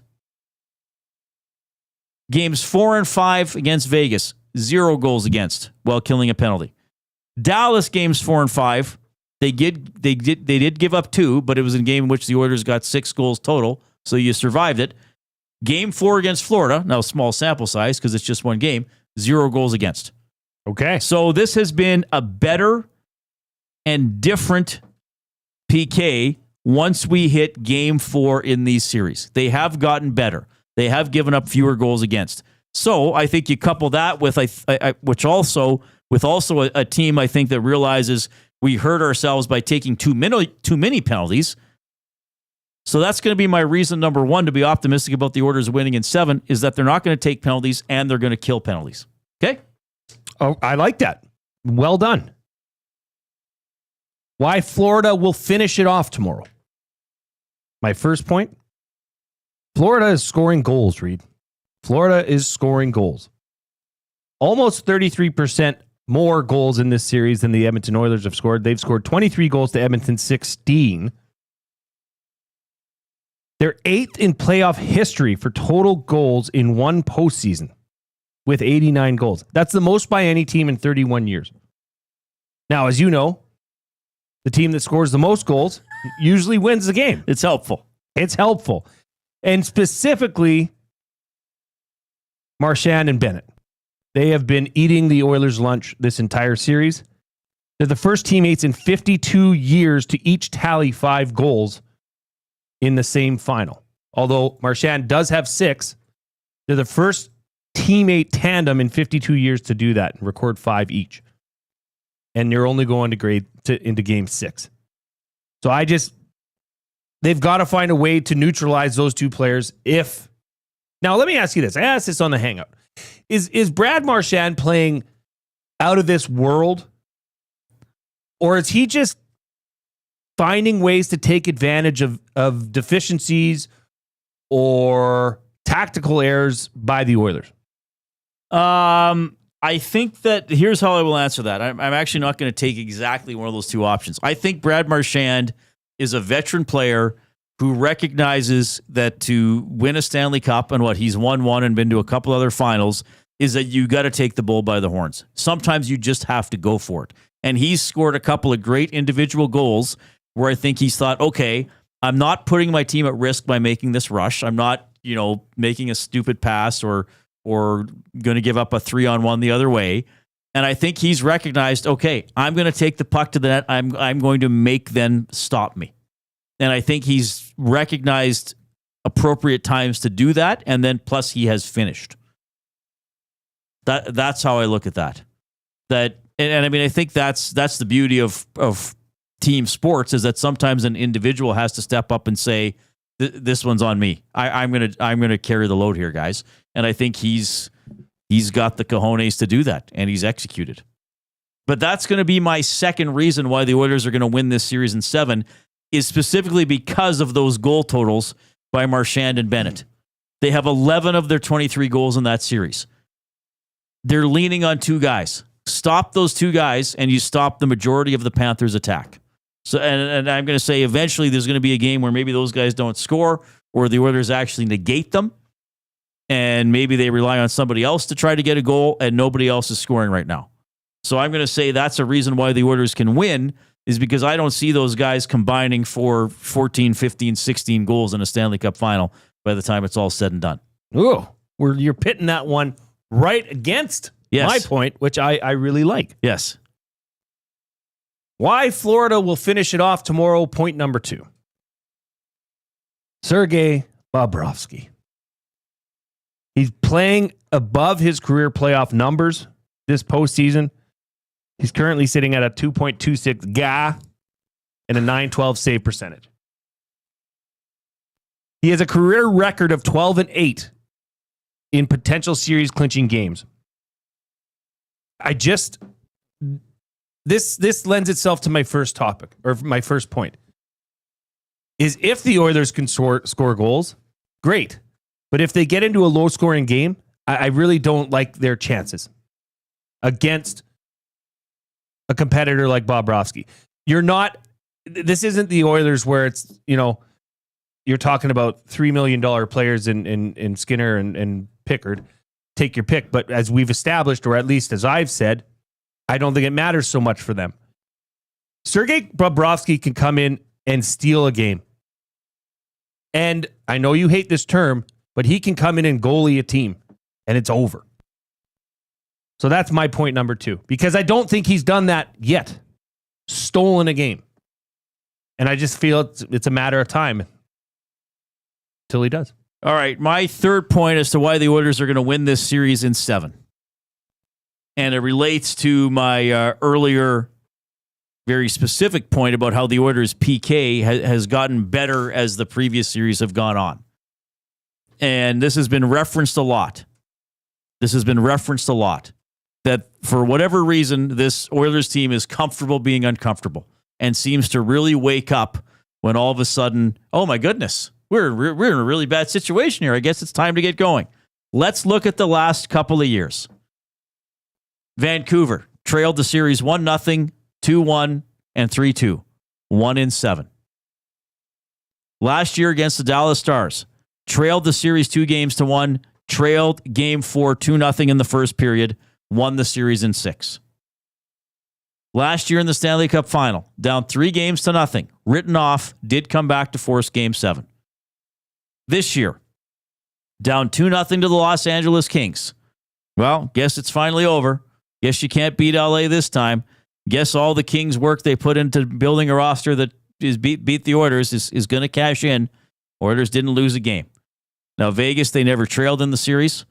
Dallas lost the first game. So they were down 1-0 in that series. Didn't just come back to win. They won 4 in a row and were pretty impressive in doing so. So down 3-2, big deal. Big deal. They've done it before. They know what to do. They don't panic when they're down. They don't go, woe is me. They don't sink. They don't play conservative. They go out there and they respond. So, that's 5 times in the last, well, not counting this series, 5 times in the last 7 series, it's looked like, oh no, they're at a disadvantage. They've come back to win 4 of them. And the other one, they got to a game 7 down 3-0. So down 3-2, you got to win a game in Sunrise. They've done stuff like that before. You got to put together a 2-game win streak. That's happened several times. So those are my 3 reasons why the Oilers will win in 7. I thought those were very thoughtful. I've got 4 reasons. As to why it's over. You have 2 more. No. When we do yours later in the next part. That's about as far as I can go with this reading. Okay. Now, we probably should have switched who did what when. No, that's fine. Because I have a feeling your side of why Florida is going to finish it off and win, it might be a little darker than mine. Maybe. I don't know. We didn't talk about these. K-Dubs in the nasty chat says, the thing that worries me most is there are so many things that need to be better for the Oilers to win. Timely goaltending, power play effectiveness, PK effectiveness, and our stars have to contribute. Well, that's fair, and I referenced that at the start of the show. And I've been talking about this series a lot with a lot of people for the last couple of days. The gap is perhaps wider than some of us would like it to be. Or, as I've been saying, 7 of the last 9 periods have been Florida's periods. Definitively. Certainly one was the Oilers, another one was probably the Oilers, and then the Oilers won the overtime period, if you want to throw that in there as the 10th period. Though that one was pretty close too. So we'll reverse the roles when we get back. Jay will give his reasons to be optimism for a Game 7 Oilers Cup victory, and I will give my reasons to believe that it all ends tomorrow night with the Panthers lifting the Stanley Cup for the 2nd consecutive season. Remember, you can post in the nasty chat if you're watching us on YouTube. Remember to click the thumbs up button there as well. Give us a like. Let's keep climbing towards 200. We have Fired Up coming up a little bit later on as well, but we'll continue buying or selling for Damon Bunting when we get back.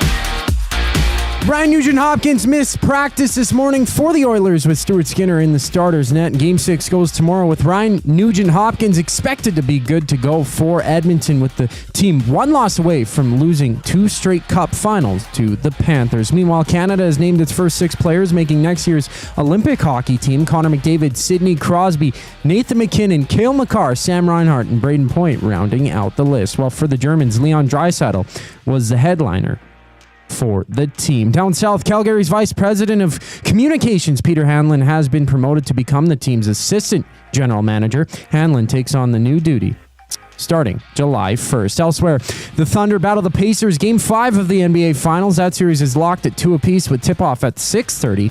And MLB action has 7 games on the slate. The Red Sox meet the Mariners. The Dodgers and Padres have a date while the Angels battle the Yankees.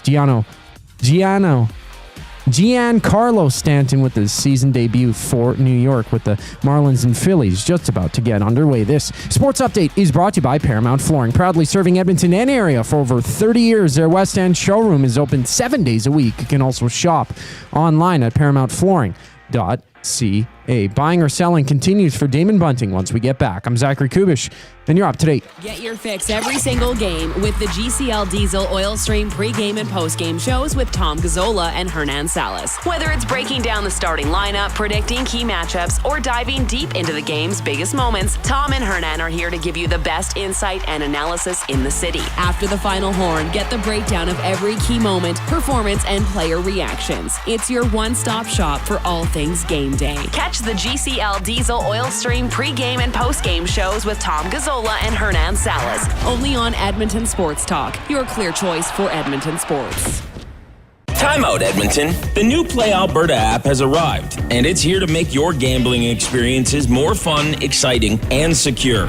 Enjoy the convenience of hundreds of casino games, betting live on your favorite sports teams, and access to lotteries all in one place, anywhere in Alberta. Enter code YEG50 to receive a $50 free bet when you make a $5 minimum deposit. That's a $50 free bet for new and existing users using code YEG50. Remember, if you gamble, use your game sense. Here we go.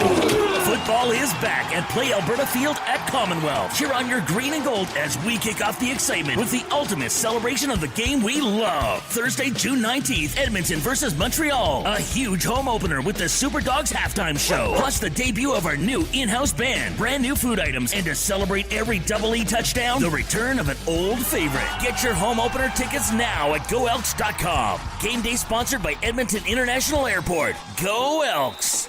You've always known GCL Diesel as the experts in diesel fuel systems, but did you know that GCL is also your source for turbochargers and turbo repair? As a turbo supplier for Garrett, Borg Warner, and Holset, GCL can provide genuine original equipment turbos at wholesale prices. Whether it's diesel, gas, natural gas, or performance, we can provide you with the turbo or custom repair you require. Turbo questions? We've got turbo answers. Visit us in the West End or online at GCLDiesel.com. GCL Diesel, turbochargers, understood. Keep your team jersey and rally towel close by and help bring the championship home. For all your other treasures, store them with Sentinel Storage. Store Canadian. Try 4 weeks free at sentinelstorage.ca. Proud partner of the Edmonton Oilers.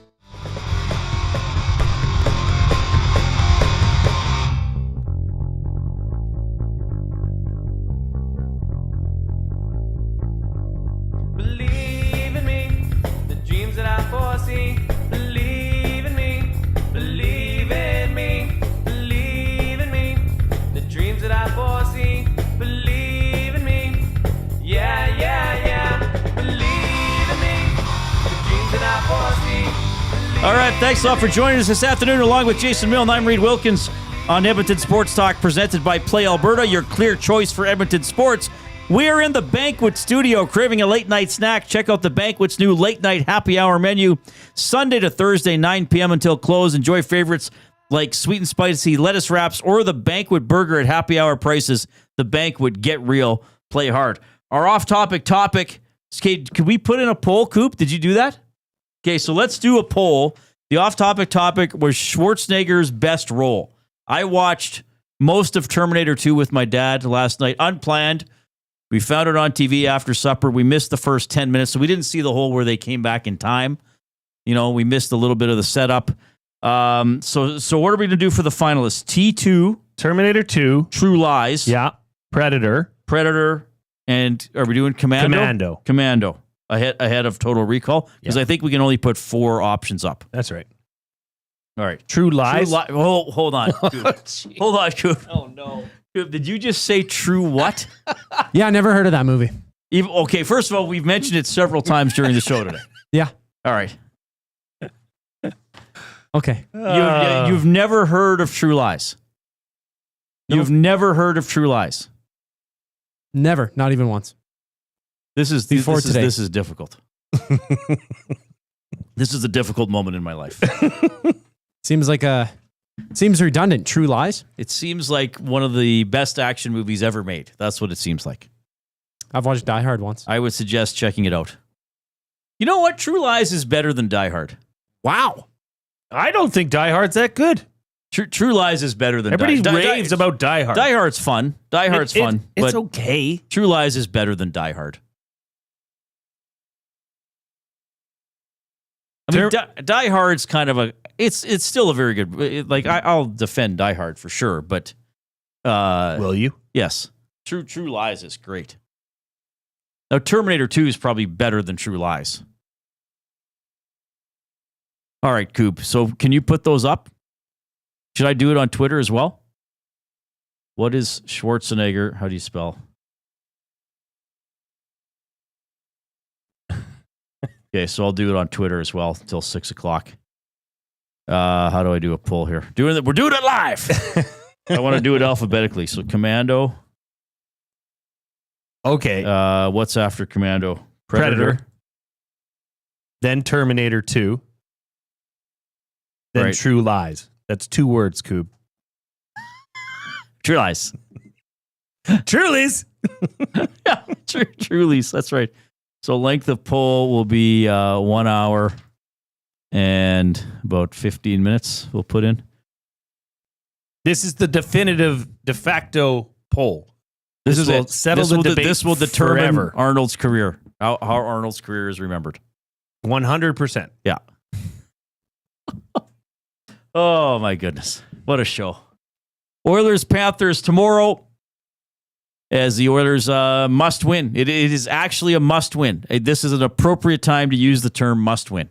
Yeah, true enough. We're going to continue buying or selling for Damon Bunting. So in the last segment, Jay took the role of Mr. Doomsday. It's over tomorrow. I took on the role of, hold on, Oilers in 7 on Friday. Now we're going to flip. I will do reasons why it ends tomorrow, and Jay will do reasons why the Oilers are coming back to win in 7. You first? Sure. Okay. Why Edmonton will drag them back to Alberta and ultimately win Game 7. I said it earlier. 97-29. Connor McDavid and Leon Draisaitl are gamers. When their backs are up against the wall is when they deliver most. In the prior segment, Mex Pizzozu told me to stop with the stats. I think because I was making a little too much sense. Right. Well, here's one you might like. Connor McDavid, in NHL history, in the postseason, now a minimum of 5 games played, okay? Okay. Has the highest points per game when facing elimination in the NHL in history with 1.64 points per game when facing elimination. You know who's 7th on that list? Who's in that? the history of the NHL? Who's that? Leon Draisaitl with 1.36. They know how to get it done. Now, it's not like they haven't been doing that all series, but not as noticeable. I mean, Connor McDavid's had 1 goal. They were better early in the series. Leon has 8 points in 5 games. Connor has 7. But if you want to create your own legacy and live up to the hype and say Connor McDavid and Leon Draisaitl are the best players in the world, then there is no better stage than right now to come out and deliver for the Edmonton Oilers. Put the entire team on your backs, their collective backs, and say, get on, boys. We're going. Right. So you're saying to all the people who are saying Connor and Leon have had subpar series, you're saying, well, the series isn't over, but let's evaluate it when one team wins or loses. I'm saying they've had excellent series thus far. I mean, they're over a point per game. I think it's been the lights shone brighter on Brad Marchand because of what he's done in this series. Right. But when backs are up against the wall, when the stakes are highest, when you're facing elimination, Connor McDavid has answered the call. So that is why, one of my points is why they're going to drag him back to Alberta. Okay, one of my points for why it ends tomorrow night with the Panthers winning the Stanley Cup. So going into Saturday night's game, the Oilers are coming off this incredible comeback victory, down 3-0, surviving a last-second goal by the Panthers, and you win in overtime. And you're coming back on just one day in between games, and you're supposed to have the advantage for knowing how to travel a little bit better. Oh, and by the way, you got home ice advantage. You got home ice advantage. You got this crazy crowd. Oh, the scales of justice have turned, or the scales of momentum have turned to the Oilers.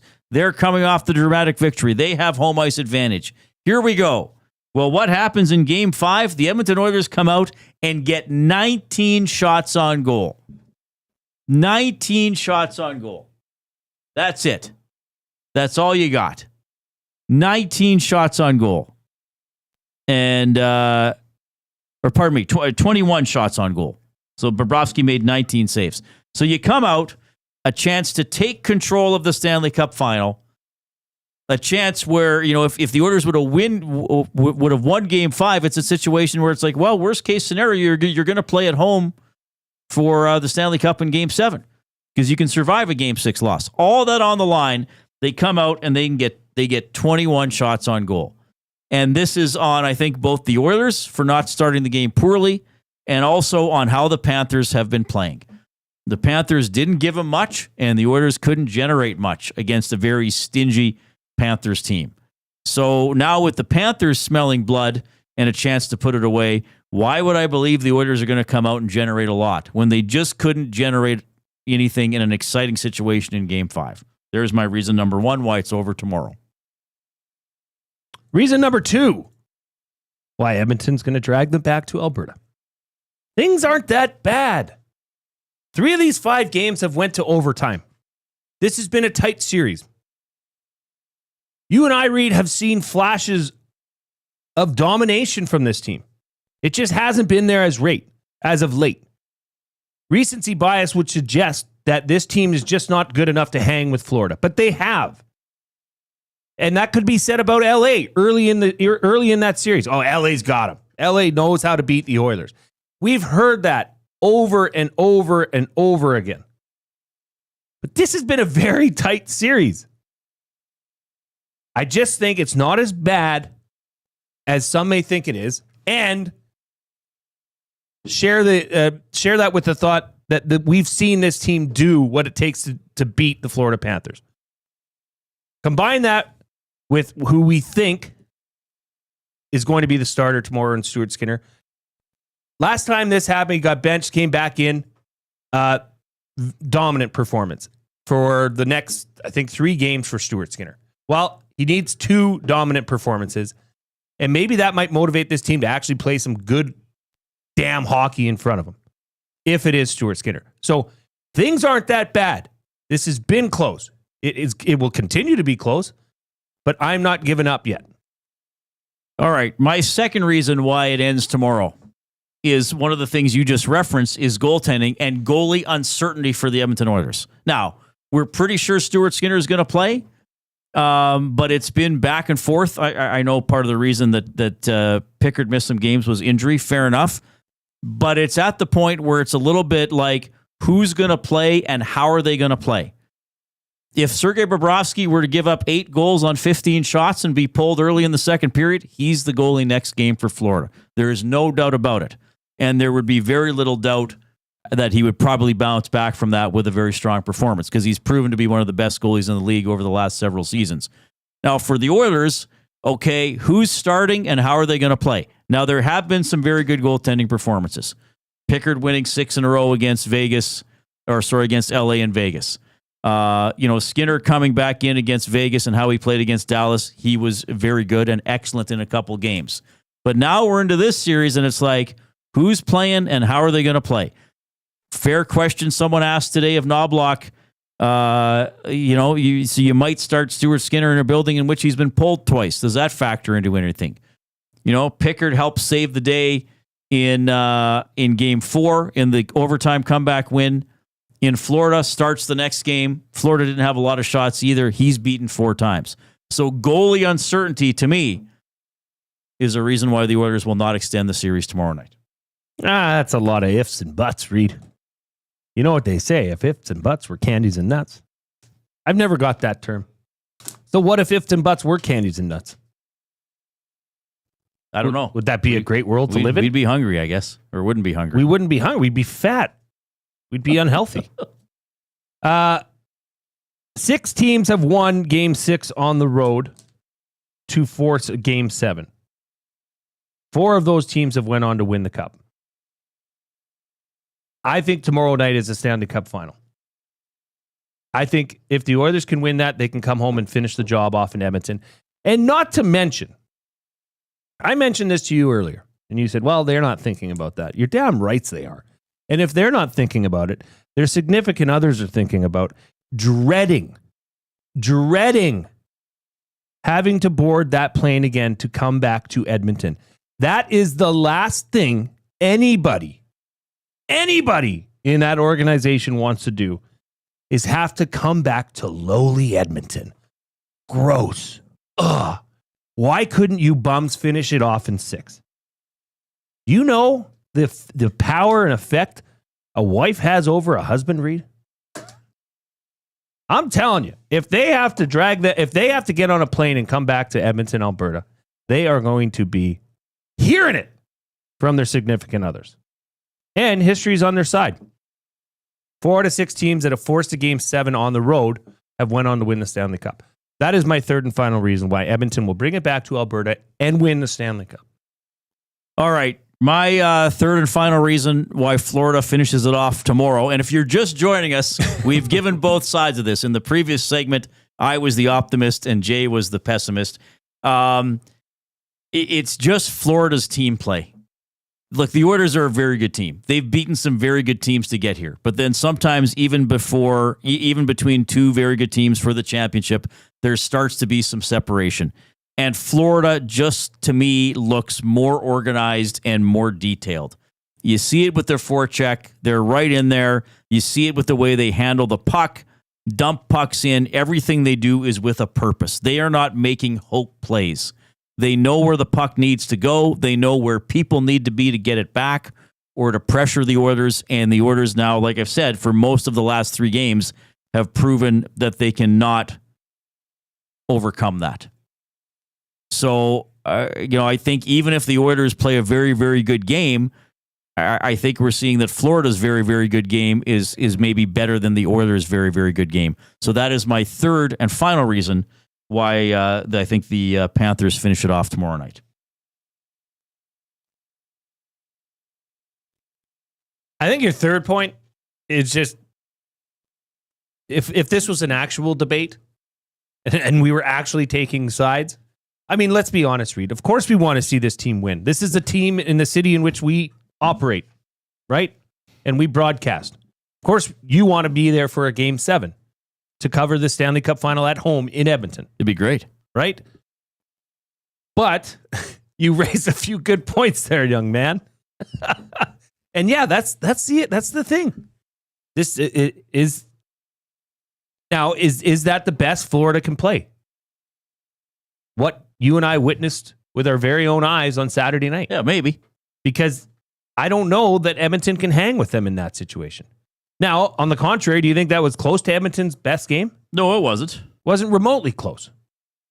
Do you think we've seen in this series best on best? We've seen glimpses of it. Yeah, I mean, the first period of Game 2 was pretty crazy. But I don't know.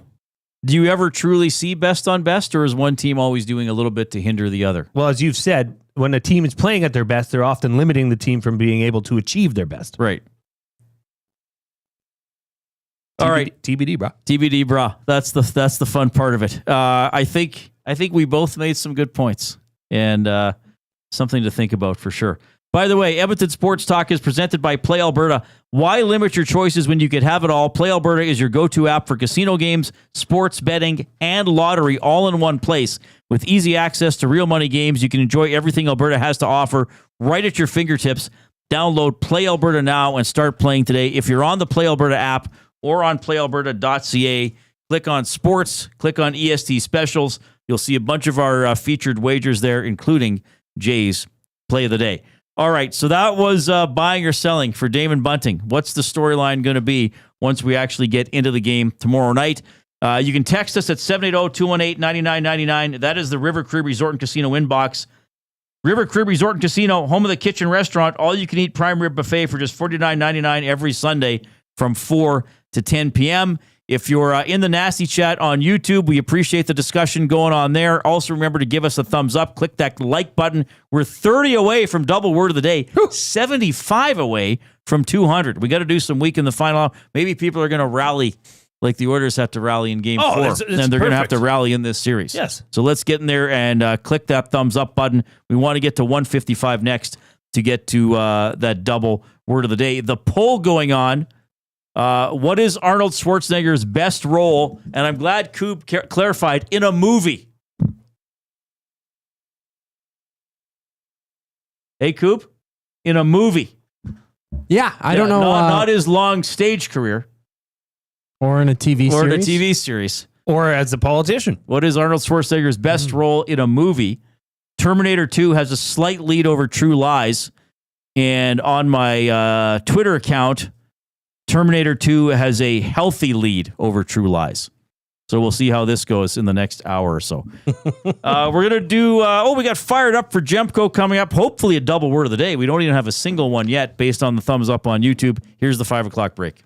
The EST Hangout. Are any of you sitting here like, oh, this series is over? It's over. Yeah, I didn't even think it was over when the Oilers made it 4-2. When they scored that one empty netter, to me, there was still 3 minutes left or whatever it was. And I'm like, they could score 2 more with that empty. Like, Florida's got to kill extra man for a while. And now they ultimately did it. I am not thinking when the game restarts for a game 6, it's 0-0, that this is over. The EST Hangout, presented by Sentinel Storage. Weekday mornings 9 to 11, only on Edmonton Sports Talk. Your clear choice for Edmonton sports.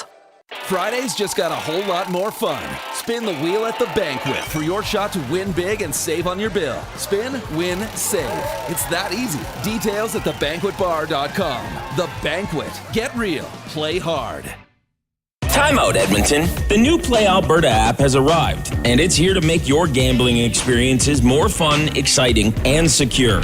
Enjoy the convenience of hundreds of casino games, betting live on your favorite sports teams, and access to lotteries all in one place, anywhere in Alberta. Enter code YEG50 to receive a $50 free bet when you make a $5 minimum deposit. That's a $50 free bet for new and existing users using code YEG50. Remember, if you gamble, use your game sense. At Mind360, we invite you to embark on your mental health journey in a safe and comfortable space. Conveniently located in St. Albert, Mind360 has a diverse team of experienced clinicians that offer a broad range of tailored services for children, adults, and families. Furthermore, we are very proud to serve our military, veterans, and first responders. If you're looking for counseling, treatment, or assessment, understand that you are not alone. Contact Mind360 at mind360.ca to book an appointment today. Looking for quality building materials and friendly advice? Visit us at Windsor Plywood Leduc, family owned and locally run since 1993. From interior materials for doors, flooring, baseboards, and all the finishing touches to all you need for your outdoor projects like cedar lumber for decks and fences, plus all the plywood you'd need. Our full-time on-staff carpenter can help with anything odd-sized or custom, and from domestic hardwoods to exotic selections, we've got you covered. And if we don't have it, we'll track it down for you. Windsor Plywood Leduc. We're the experts you need to know.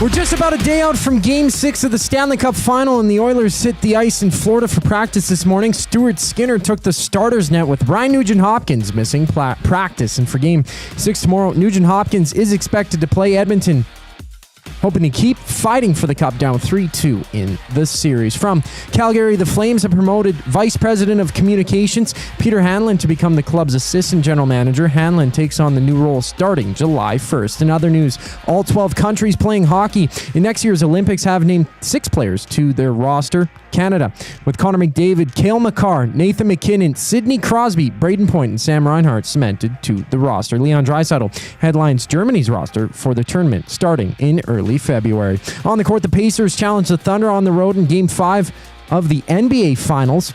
Series tied at 2 apiece with tip-off at 6:30. And baseball has 2 games live. The Phillies and Marlins in the top of the second. Philadelphia up 1-0, while the Rockies lead 2-0 on the Nationals in the bottom of the second. And the Yankees and Angels warm up with Giancarlo Stanton having his season debut for New York. I'm Zachary Kubish. That was your sports update. The third hour of the Reid Wilkins Show starts right now.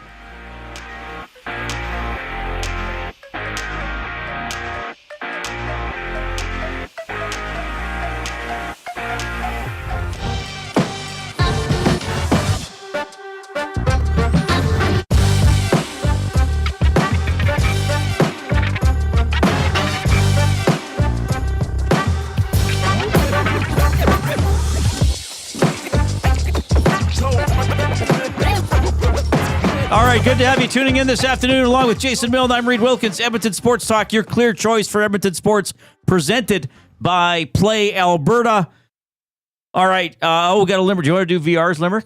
Did he send it to you as well? Yeah. All right. Coming in from Wunderbar Racker, Montenegro. Newlywed Germans embraced the opportunity to join the Nasties and cheer loudly in unity. Oilers a no-show, still a dope night, yo. I truly love this most excellent community. Wow. That's good stuff. Very thoughtful. Did you see that the other night at the Ice House? There was a young couple, I believe they were on their honeymoon. I did not meet them. From Cologne. Leon's hometown. I did not get to meet them. And the Nasties embraced them. Said, hey, come over here. We got you. You know who I embraced? I heard earlier. I hugged Grumpy Cat. How was it? It was like hugging a cat. Really? Yeah, I guess. Oh, it was good. He's a thick man. He's a good guy. How'd you get your arms around him? Just did. I mean, I didn't really commit much of the moment to memory. It was quite brief. Yeah. Some people are suggesting, well, 1 or 2 people, that Jingle All the Way should be the option for Arnold Schwarzenegger's best role in a movie. I don't think I ever saw Jingle All the Way. But was that the one with Jake Lloyd before he played the very young Anakin Skywalker in the Phantom Menace? The Phantom Menace.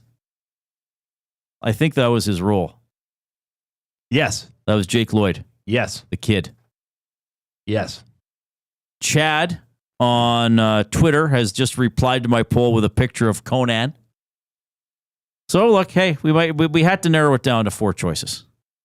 Terminator 2 in control on Twitter, and Terminator 2 a decent lead, but below 50% on YouTube. Is Jingle All the Way worth digging up at the holiday season? I don't know. I don't know the premise of the movie. Coob, do you know? Oh, well, if he doesn't know True Lies, he's probably not going to know Jingle All the Way. Do you know Jingle All the Way? I love that movie. Wait a minute. You've seen Jingle All the Way? Yeah. What is the premise of it? I don't remember. Okay. But I love the movie. But you know that you love it. I don't know what the premise of Jingle All the Way was. 2 rival fathers living in Minneapolis desperately trying to purchase the popular Turbo Man action figure for their respective sons on a last-minute shopping spree on Christmas Eve. Who's the other dad?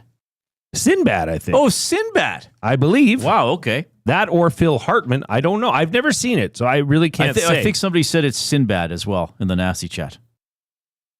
Okay.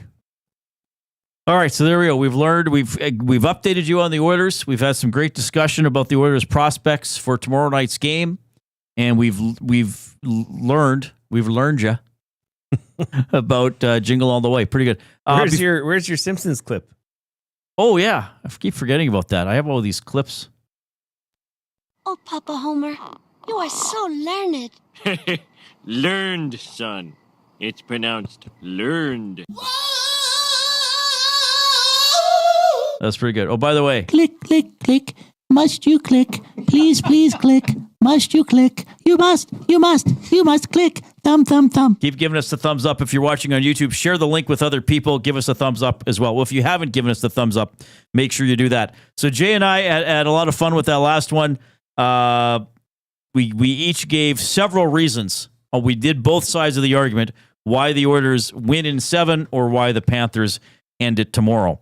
We gave away earlier in the show a table for 4, courtesy Play Alberta, to the Edmonton Stingers game Sunday against Winnipeg. It's the Winnipeg Sea Bears. Is that what they're called? Yes. The Sea Bears. And what are we giving away tomorrow? Do we have Elks tickets tomorrow? I believe tomorrow we're still giving away Stingers tickets. Oh, we're doing more Stingers tickets tomorrow? I believe. Okay, but I think the another show might have some Elks stuff, right? No, tomorrow on our show, we're giving away 4 tickets to the Elks versus Montreal this Thursday. That's Thursday already. Mm-hmm. Then we're going to give away... Wow, we've got a lot of giveaways this week. Look, it's awesome. Then we're going to go back to Stingers tickets. This is on this show? Yeah. Okay. Nope.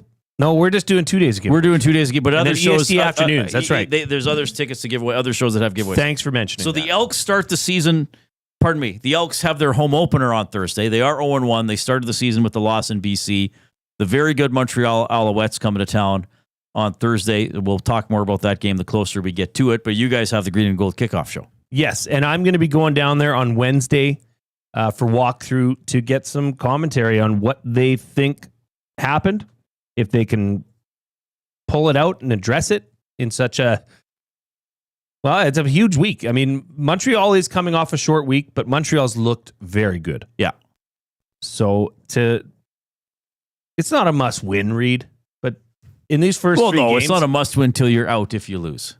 Well, I don't know. It'd be sure nice to win. It'd be nice to win. Are you going to go to the game Thursday night? Yeah. Oh, yeah. I'll be going. Nice. Yeah. We still have season tickets with Mom and Dad. We've had season tickets since '97. We rarely miss a game. Even when I lived in Lloyd, I didn't miss that many games. Really? Yeah. I mean, well, sometimes they'd play on a weekend, or if it was a Friday, I might take the Friday off, or maybe it was part of my holidays. I'd say probably when I was in Lloyd, I still went to 7 of the 9 home games every year. Well, that was pretty cool. What's your go-to food there? I don't eat there. No? No, I don't. What the heck? That's the best part of going to a live sporting event. No, it isn't. The best part of going to a live sporting event is seeing the game itself. Obviously, the event. I mean, like, you get to have a night off where it's like, well, I'm at this game. I should try something or eat something that I normally wouldn't. But I eat beforehand. Yeah, I don't get the stadium food very rarely unless I'm super hungry. Right. Yeah, I just go. Like nothing like some somewhat stale nachos with that, whatever that liquid cheese sauce is. The orange cheese. And then just cover it in jalapenos. No, I don't get I seriously do not do. I know I'm a weirdo. Well, that's that goes without saying. No, I didn't mean that. I meant that take is just weird. I mean, onion rings?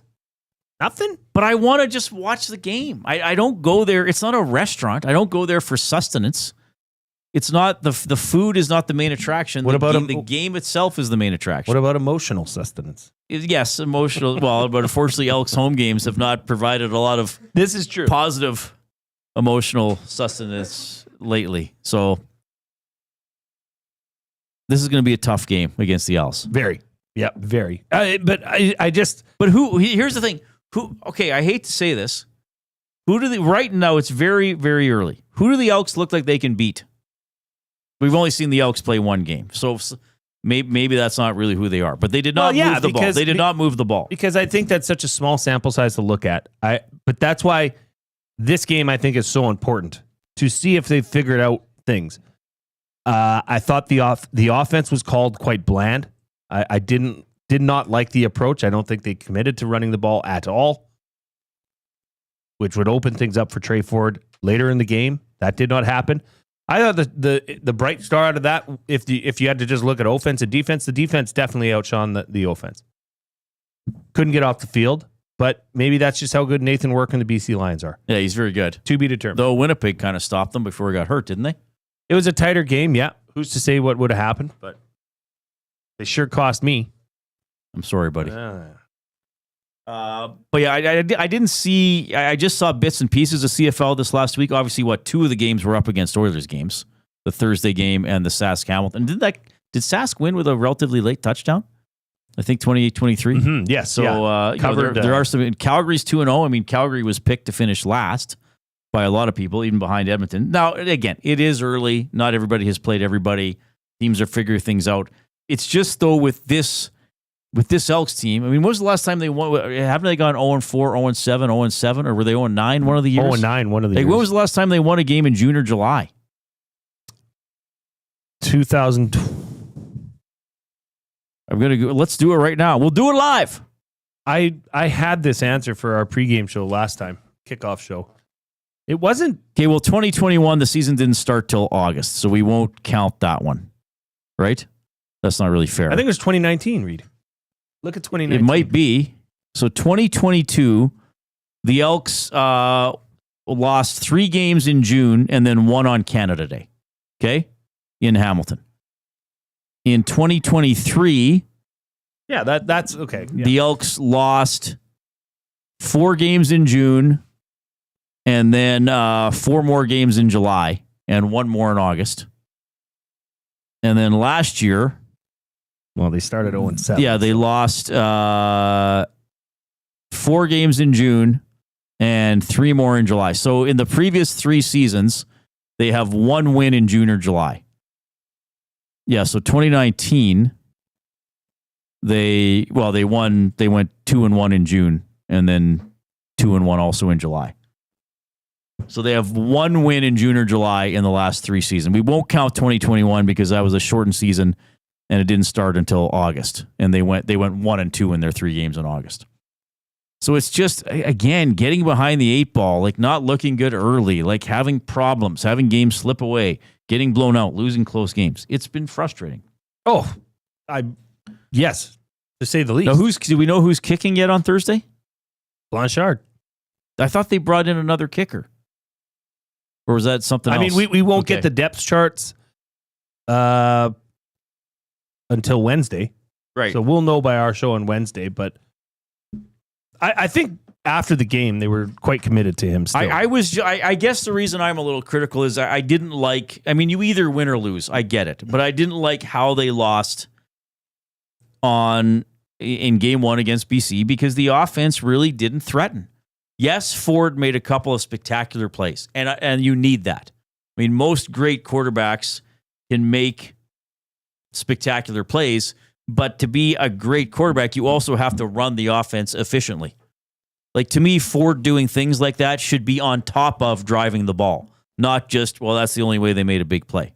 Well, and Martez Ivey, who's the starting left tackle, and Brett Boyko, who's the right tackle, are listed on the Elks injury report as of right now as well. Now, I think they're just trying to give them as much rest as they can because their participation was limited. They're not out. But those are a major part of that offensive line. Right. I mean, we'll see, but we know this. Montreal is very good. Yep. Montreal's maybe the best. I don't know. Montreal's maybe the best team in the league. They've been impressive through 2 games. Through weeks 1 and 2, now knowing that Rourke's injured, yeah, you could say that. And I know everybody wants to see you want to see Trey Ford play and Trey Ford flourish. Okay, maybe I shouldn't go down this path. But what's the line for? It's like, well, Fajardo's sitting there, and he's a proven quarterback. If they come out and they're down 20-something to nothing at half, or you think we could even see him this game? Yes, I would hope so. If they're getting their asses handed to them, yeah, right.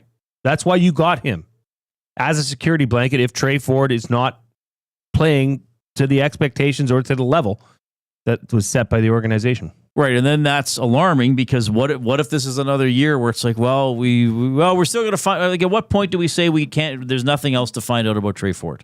He can't move the ball against good defenses. Maybe that is what it is, And thank God you have Cody Fajardo on your bench. Fair. But, yeah, I mean, Reid, there's a lot of questions here. But, however, I don't think it's time to panic just yet. Okay, no, I'm not panicking. I'm just throwing out I'm just riffing. Just spitting facts. Just saying some things bouncing around in my brain. That's all. Zulu in the nasty chat says, Double E need a good booter on that team. Well, that would help. Yeah. Kicking might have cost them a game or two last year, quite frankly. 3, to be precise. Now, did Blanchard cost them the game in BC? I would say no, but he blatantly cost them points. And momentum. Yeah, I mean, you never know if they got a lead or because they were up 7-3 at the half. Could have been up 10 or 13. He was responsible for keeping 7 points off the board. Right. They lost by more than that, but it would have been nice to have those points at the time. Zulu also says, hearing old Bob Stauffer would block shots in the nude for the Oilers to win the Cup is the dedication this city needs. Well, I worked with Bob for several years. That is one of his go-to lines, that I would block shots in the nude for blank, blank, blank to happen. I think he said that in an interview today, that he would slap shots in the nude. That's one of Bob's funnier lines, for sure. I don't know if we'll ever see that. Zulu is inspired by it. Well, we got to grab confidence and inspiration wherever you can. We will get fired up for Gemco when we get back. We are in Word of the Day territory. We are 10 away from double Word of the Day in terms of thumbs up on YouTube. If you have not given us a like, please give us one ASAP. We might be able to rally for 200. Sometimes people delay their pleasure and come in a little bit late. Click, click, click. Must you click? Please, please click. Must you click? You must click. Can also tell you that we're in the banquet studio. Make your birthday epic at the banquet bar. Bowling, drinks, and a vibe you won't forget. Book now. Book your party now at thebanquetbar.com. Here's the coop.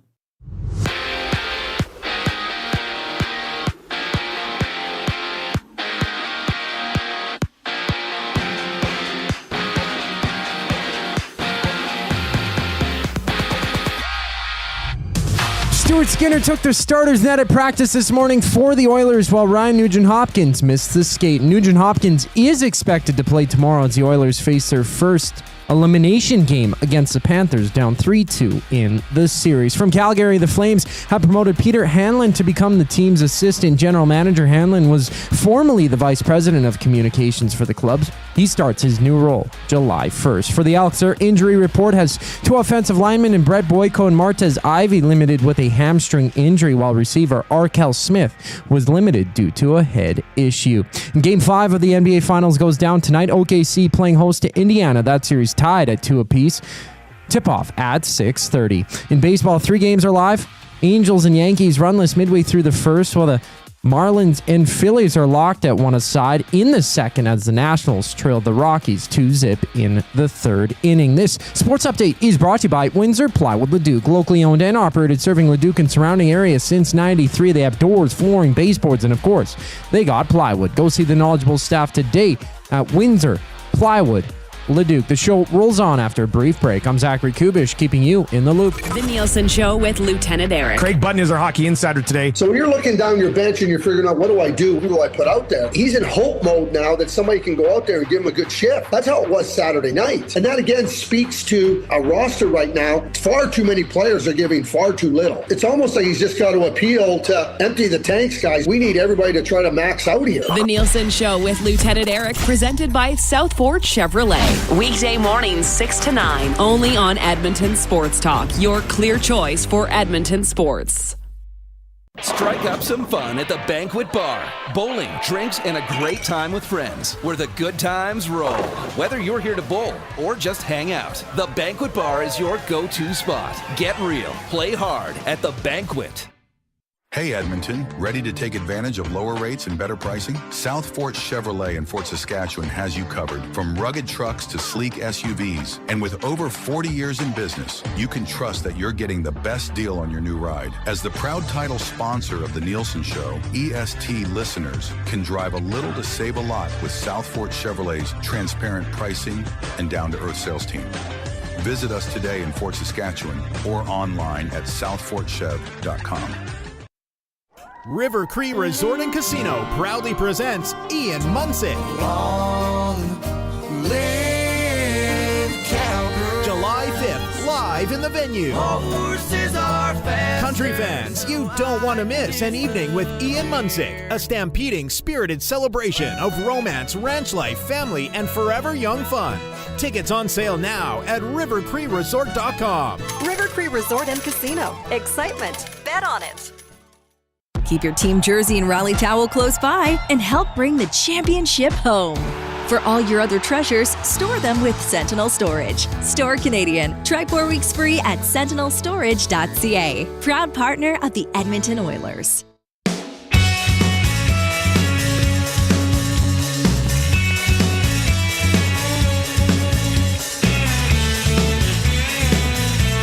Hope you're having a great Monday. Huge game tomorrow. Game 6 of the Stanley Cup Final. Oilers at Panthers. If the Oilers win, Game 7 Friday night at Rogers Place. Thursday night, Commonwealth Stadium. Edmonton Elks home opener against the Montreal Alouettes. Okay, Oilers practice today. I mean, there were some line combinations. News wasn't on the ice. We don't know what they're going to be. Looks like Stuart Skinner will be in net. Chris Knoblauch commenting on his team's ability to bounce back. I think our guys are resilient. That's been a term that's been used to describe these guys for a long period of time. Last year, this year, how many elimination games that we had.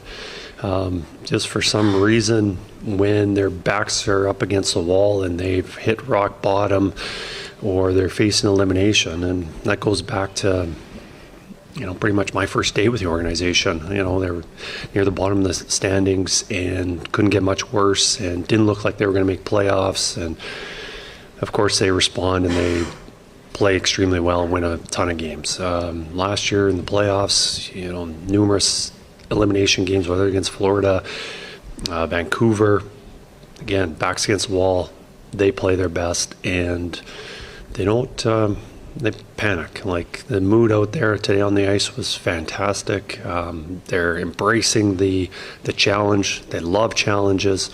So we'll, being down, facing elimination is not an ideal situation, but for this group, it's almost like that's what they wanted to be in. Well, I don't know if they want to be in it, but they have been comfortable in it in the last couple of seasons. Game time tomorrow, of course, it's about 6:20.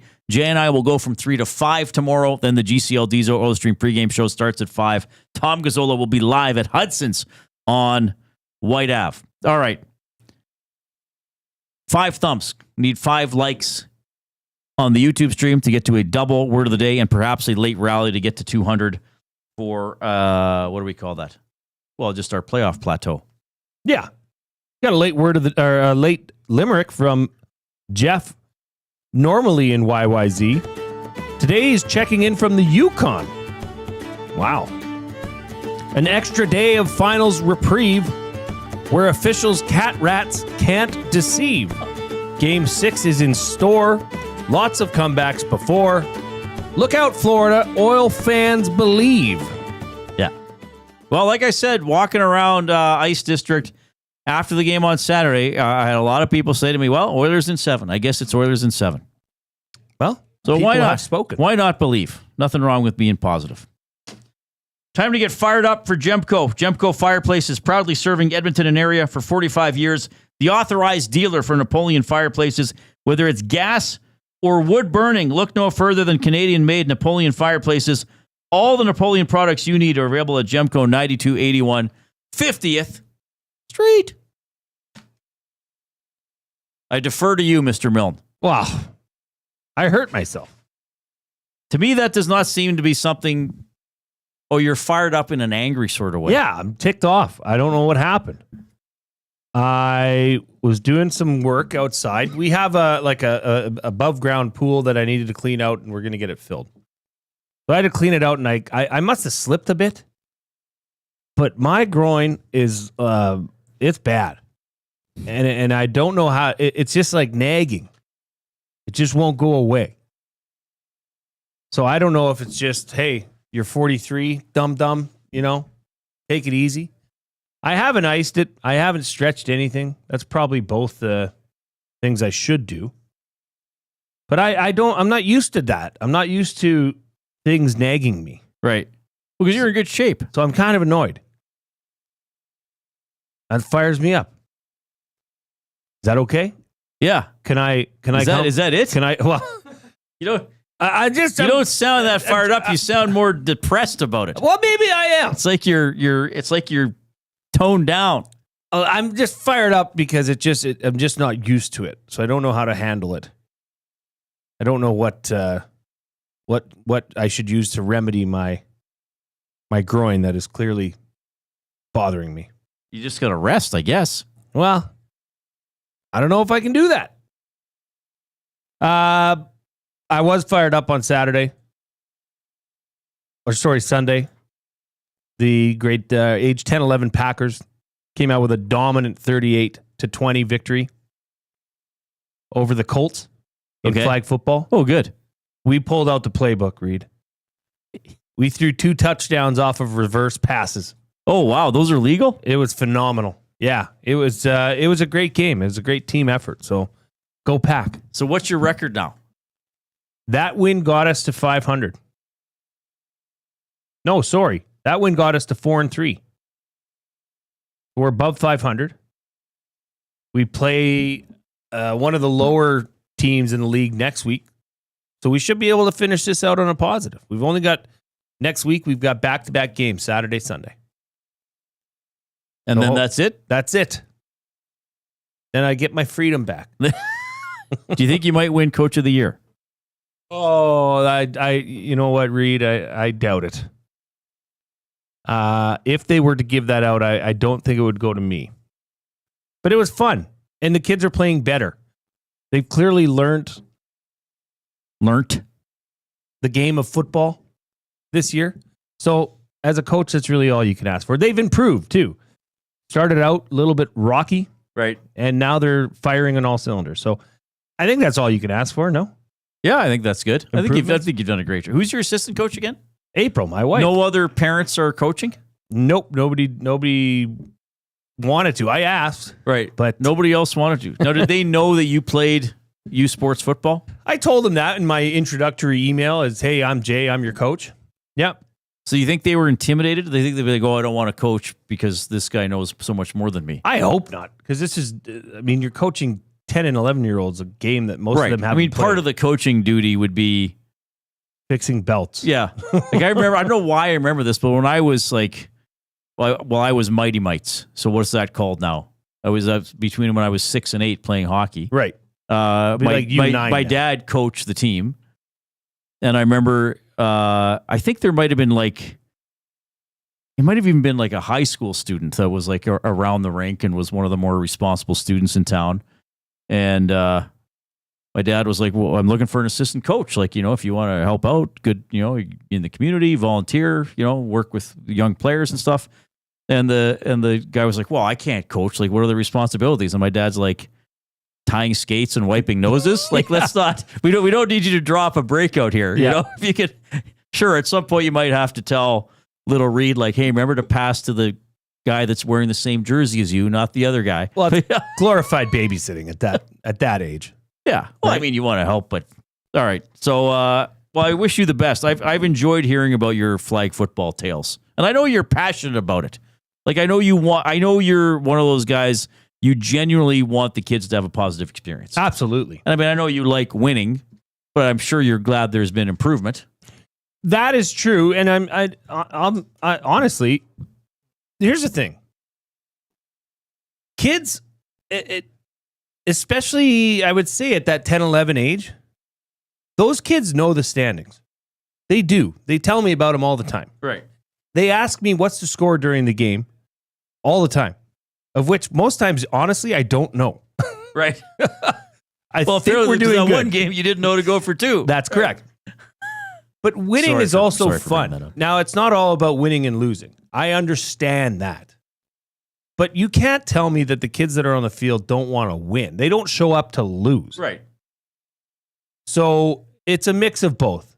We've put together some wins. I think we're on a 3-game heater here. And they are improving.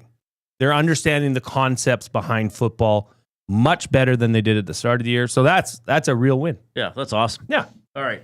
780-218-9999 is how you can text us. That is using the afternoon inbox.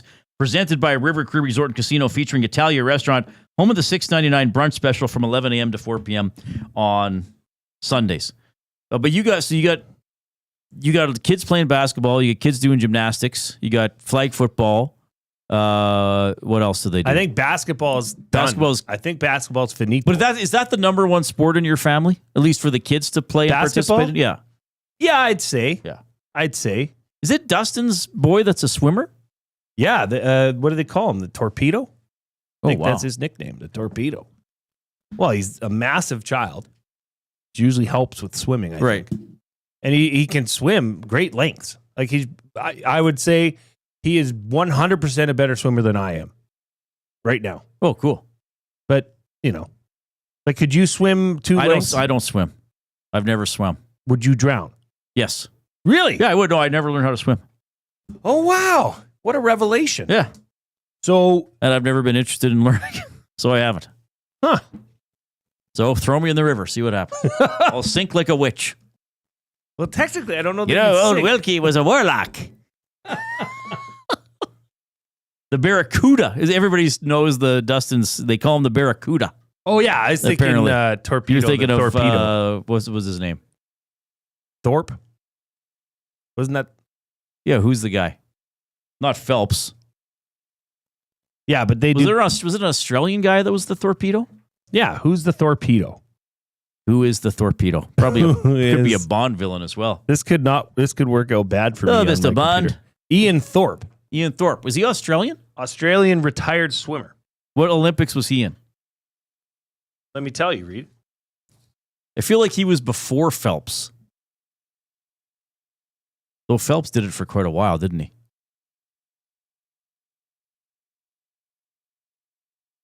Ian Thorpe. 2000 Summer Olympics, he got 3 golds. Which were in Australia, so that would have been a huge deal then. The World Championships in 2001, he got 6 golds. Oh, not bad.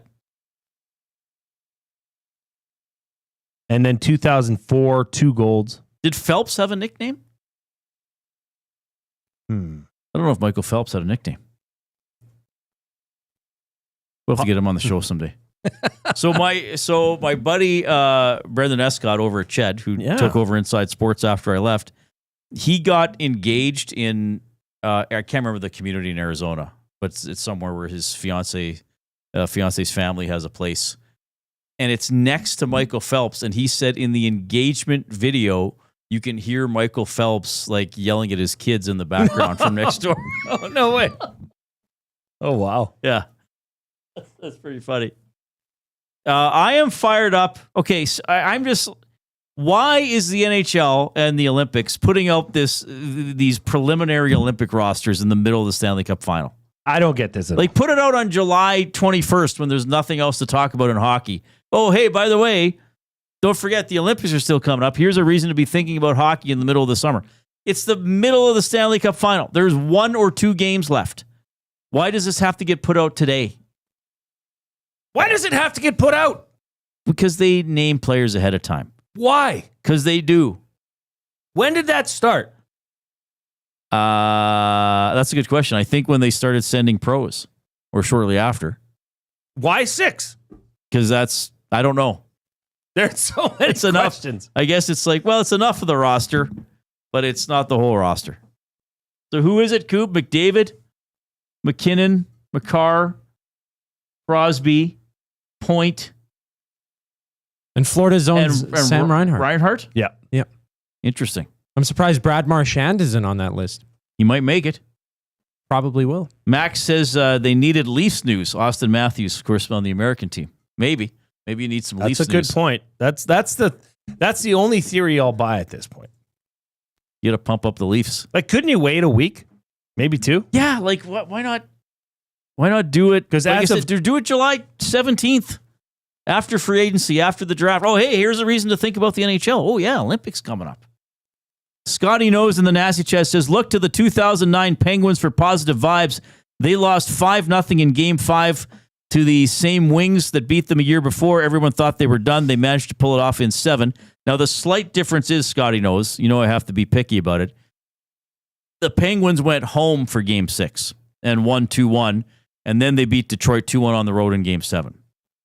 That was the year the home team won every game except for Game 7. But yes, there are instances of, teams losing badly.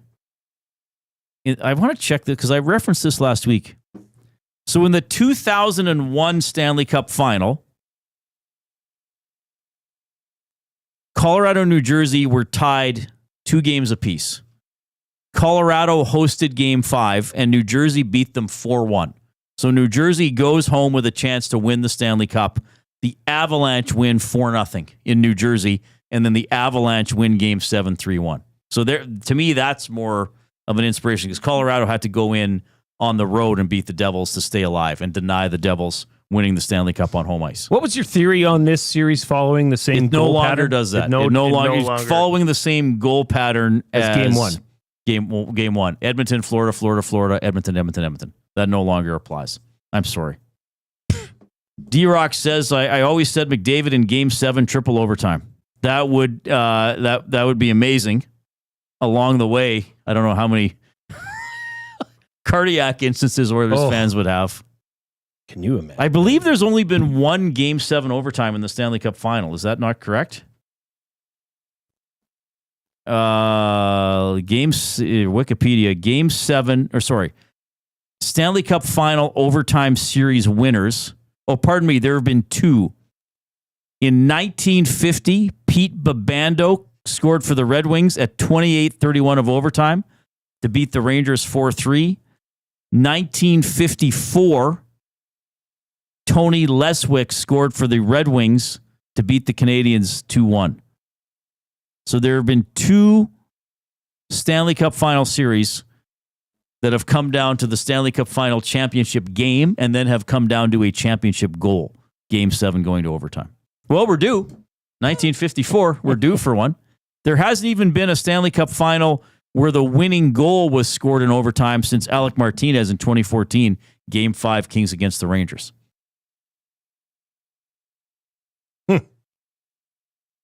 Wouldn't it be something, if we're talking about what ifs, wouldn't it be something if the Oilers won this series with all 4 wins being in overtime? Without a regulation win. That would be crazy. That'd be some stat. Just saying. I don't know what I'm saying. Just saying anything's possible. We need 3 thumbs up for double word of the day. I don't know what's going on. We had over 80 thumbs in the first hour of the show. We may not get to 160. But we need 3 of you watching on YouTube to click, or if you're in the audio stream, iHeartRadio, TuneIn Radio, hop into the YouTube stream and give us a thumbs up. If you've already clicked, share the show link with somebody else. Say, hey, check these guys out. They're having a lot of fun. They're going to spell some fun words, and give us a like. Sound fair? Sounds very fair. Edmonton Sports Talk presented by Play Alberta. Make your bets count for you and everyone else with the Play Alberta app with hundreds of player prop bets on the biggest leagues. NFL, CFL, NHL, NBA, Major League Baseball, you name it. You're not just playing for you. You're not just playing for fun, pardon me. You're supporting your province. Play Alberta revenue helps fund Alberta programs and services. Deposit today with the promo code YAG50 and get an exclusive $50 free bet to get started. Here comes the Coob.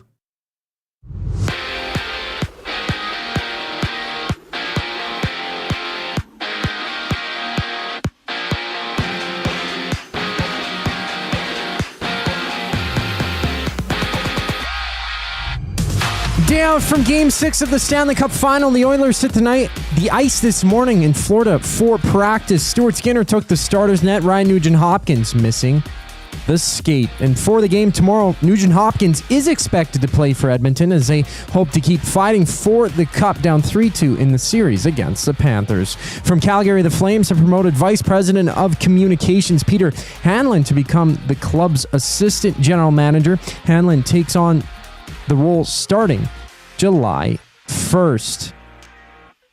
And in the CFL, For the Elks, their injury report came out. 2 offensive linemen in Brent Boyko and Martez Ivy limited with a hamstring injury, while receiver Arkel Smith was limited due to a head issue. In Game 5 of the NBA Finals goes down tonight. OKC plays host to Indiana. That series tied at 2 apiece. Tip-off is at 6:30. And 4 games alive in baseball, 7 games on tap. Right now, the Yankees and Angels are runless in the second. The Phillies and Marlins tied at 1 in the third, as the Orioles and Rays are early in the first inning. The Reid Wilkins Show returns after a brief break. I'm Zachary Kubish, keeping you up to date. Get your fix every single game with the GCL Diesel Oil Stream pregame and postgame shows with Tom Gazzola and Hernan Salas. Whether it's breaking down the starting lineup, predicting key matchups, or diving deep into the game's biggest moments, Tom and Hernan are here to give you the best insight and analysis in the city. After the final horn, get the breakdown of every key moment, performance, and player reactions. It's your one-stop shop for all things game day. Catch the GCL Diesel Oil Stream pregame and postgame shows with Tom Gazzola and Hernan Salas, only on Edmonton Sports Talk, your clear choice for Edmonton sports. Looking for a winning strategy for your retirement? Contact me, Joaquin Gage at K4 Financial, where expertise meets dedication. I will always look for a careful approach to your retirement, ensuring your financial future is secure. From tailored strategies to clear, actionable advice, I'm here to guide you every step of the way. Don't leave your future to chance. Get in touch with me, Joaquin Gage, today at k4financial.ca or email joaquin.gage@k4financial.ca to start planning for a brighter future and a more secure retirement. Hi there. If you're like me, you like to picture yourself in luxury, even though there's absolutely no way you could afford it. And if you can, well, even better. Thankfully, I picture myself in something that is luxury, but still absolutely affordable, like the all-new Mazda CX-90 from Park Mazda. With the new luxury features like facial recognition settings and quilted detail Napa leather seating, I can pretend to be comfortable with all of my proper settings activated without even touching a button, thanks to Mitch Lewicki and the great staff at Park Mazda. I like to picture Mitch Lewicki as a ninja fighting off evil samurai. Park Mazda, your dealer for life in Sherwood Park off Y Road, parkmazda.ca. Your brand deserves more than just a whisper, it deserves a buzz. At the Hive Product Marketing, they specialize in promotional products that bring the buzz. From eye-catching giveaways to unforgettable keepsakes, they got the perfect products to make your brand stand out and get noticed. Visit the Hive Product Marketing and let them create the buzz your business deserves. The Hive Product Marketing, the official merch partner of Edmonton Sports Talk. Visit them online at thehiveproductmarketing.com.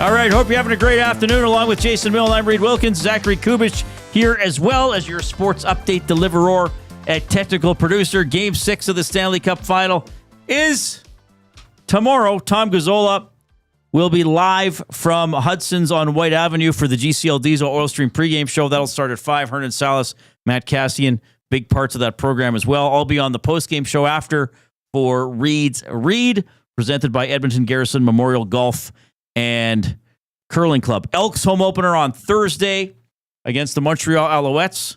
Justin Lawrence coming to town. Guy who sat in that chair for a show one day when you were off. Yeah. Former U of A Golden Bear. The real J-Lo. Do you know him very well? Through the alum? A little bit? Alum. Yeah. Yeah, run into him at a few functions. So. How many Bears are in the CFL now? Quite a few. Is Shackle? Gotta be. Was Shackle on the Riders and now he's here? Am I thinking of the same guy? Yeah. He was with Calgary. Shackle was with Calgary. Okay, sorry. Wasn't there a safety on the Riders who went to the U of A?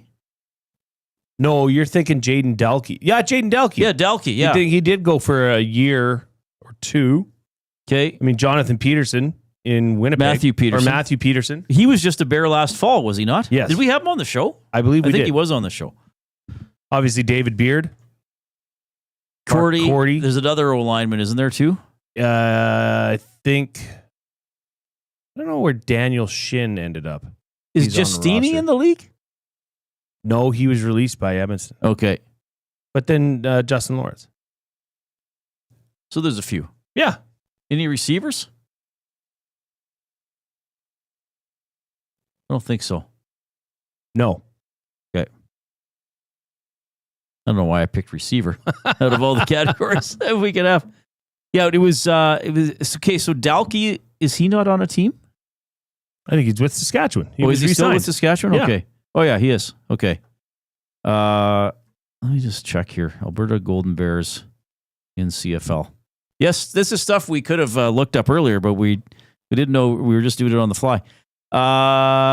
It just says, oh yeah, Tyshawn Blackburn, Mark Bannatyne, Shackle, Morgan Runge. Is that how you say it, or Runge?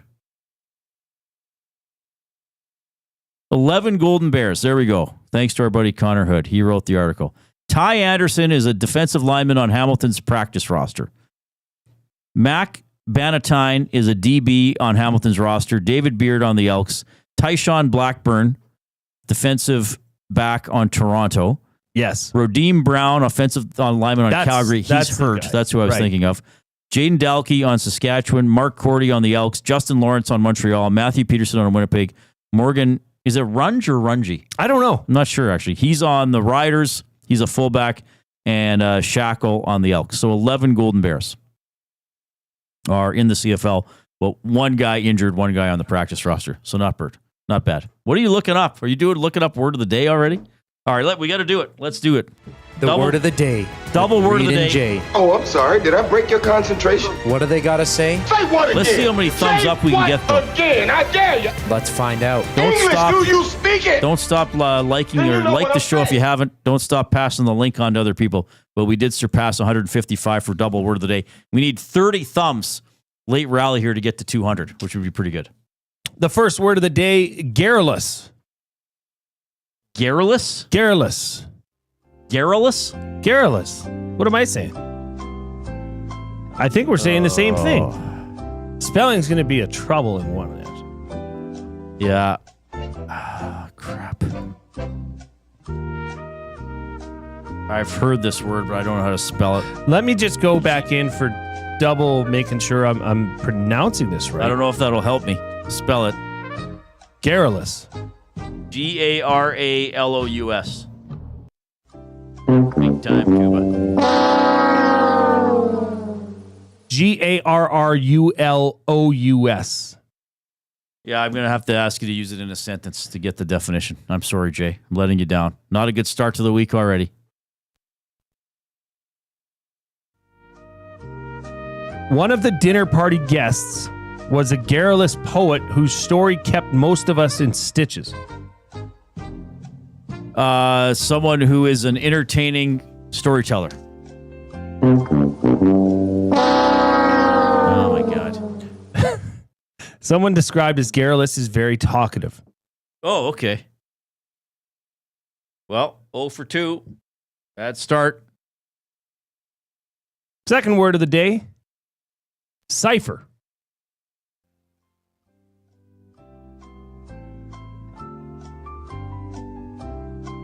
Oh, which one is it? I believe it is. I believe it is C. Go with original. Go with your original thought. I believe it is CIPHER. A little bit of help. Are you going to deduct like 0.2? We'll see how you do on the definition. A cipher is. This should be right up your alley. It's to do with language. Yeah. I believe it is something that is used to assist with the translation of a language. Ooh. Sure. Maybe give me 0.75 for the spelling and 0.75 for the definition. Yeah, I'm going to give you 0.8 on both. So we're at 1.6. 1.6 out of 2. Yeah. Okay, use it in a sentence. Because it does have to do with language. Yeah. Yes, it does. No. Okay, and does Yeah, it does. Does it have to do with translation or figuring out a code or something? That's it. It's not necessarily language. Yeah. It's figuring out a code. The pen pals disguise their messages as ciphers, switching each letter with the next in the alphabet. Right. So it could be almost a form of a secret language. The actual definition of it is a coded message. Oh, that's all it is. A coded message. Okay. So I sort of understood it, even though I couldn't verbalize it, I guess. I'm sort of reaching here, perhaps. Maybe that's something we could do. Summer shows. What? You'd have do codes? Code, like figure out our coded Get people to messaging. figure out codes? Yeah. What is Arnold Schwarzenegger's best role in a movie? In YouTube, the winner is Terminator 2 with 43%, True Lies at 29%. On Twitter, I posted the same options. So the options were Terminator 2, True Lies, Predator, and Commando. 58% Terminator 2 on Twitter, 24.5% for True Lies, with Predator third and Commando fourth. So that was fun as well. I watched Terminator 2 with my dad last night. And a bit with my mom, though she wasn't as interested and couldn't figure out who the robots were and why they kept shooting the guy and he would just keep walking around. I'm not surprised that she wasn't. Not as much her type of film. Exactly. I'll be back. We'll be back tomorrow at 3 p.m. Oh. The live stream resumes at 6 a.m. with the Nielsen Show. We're going to be getting you ready for Game 6 of the Stanley Cup Final. On behalf of Zachary Kubish and the glue guy, Jason Milne, I'm Reid. Thanks for checking out the show. Oh, direct hit.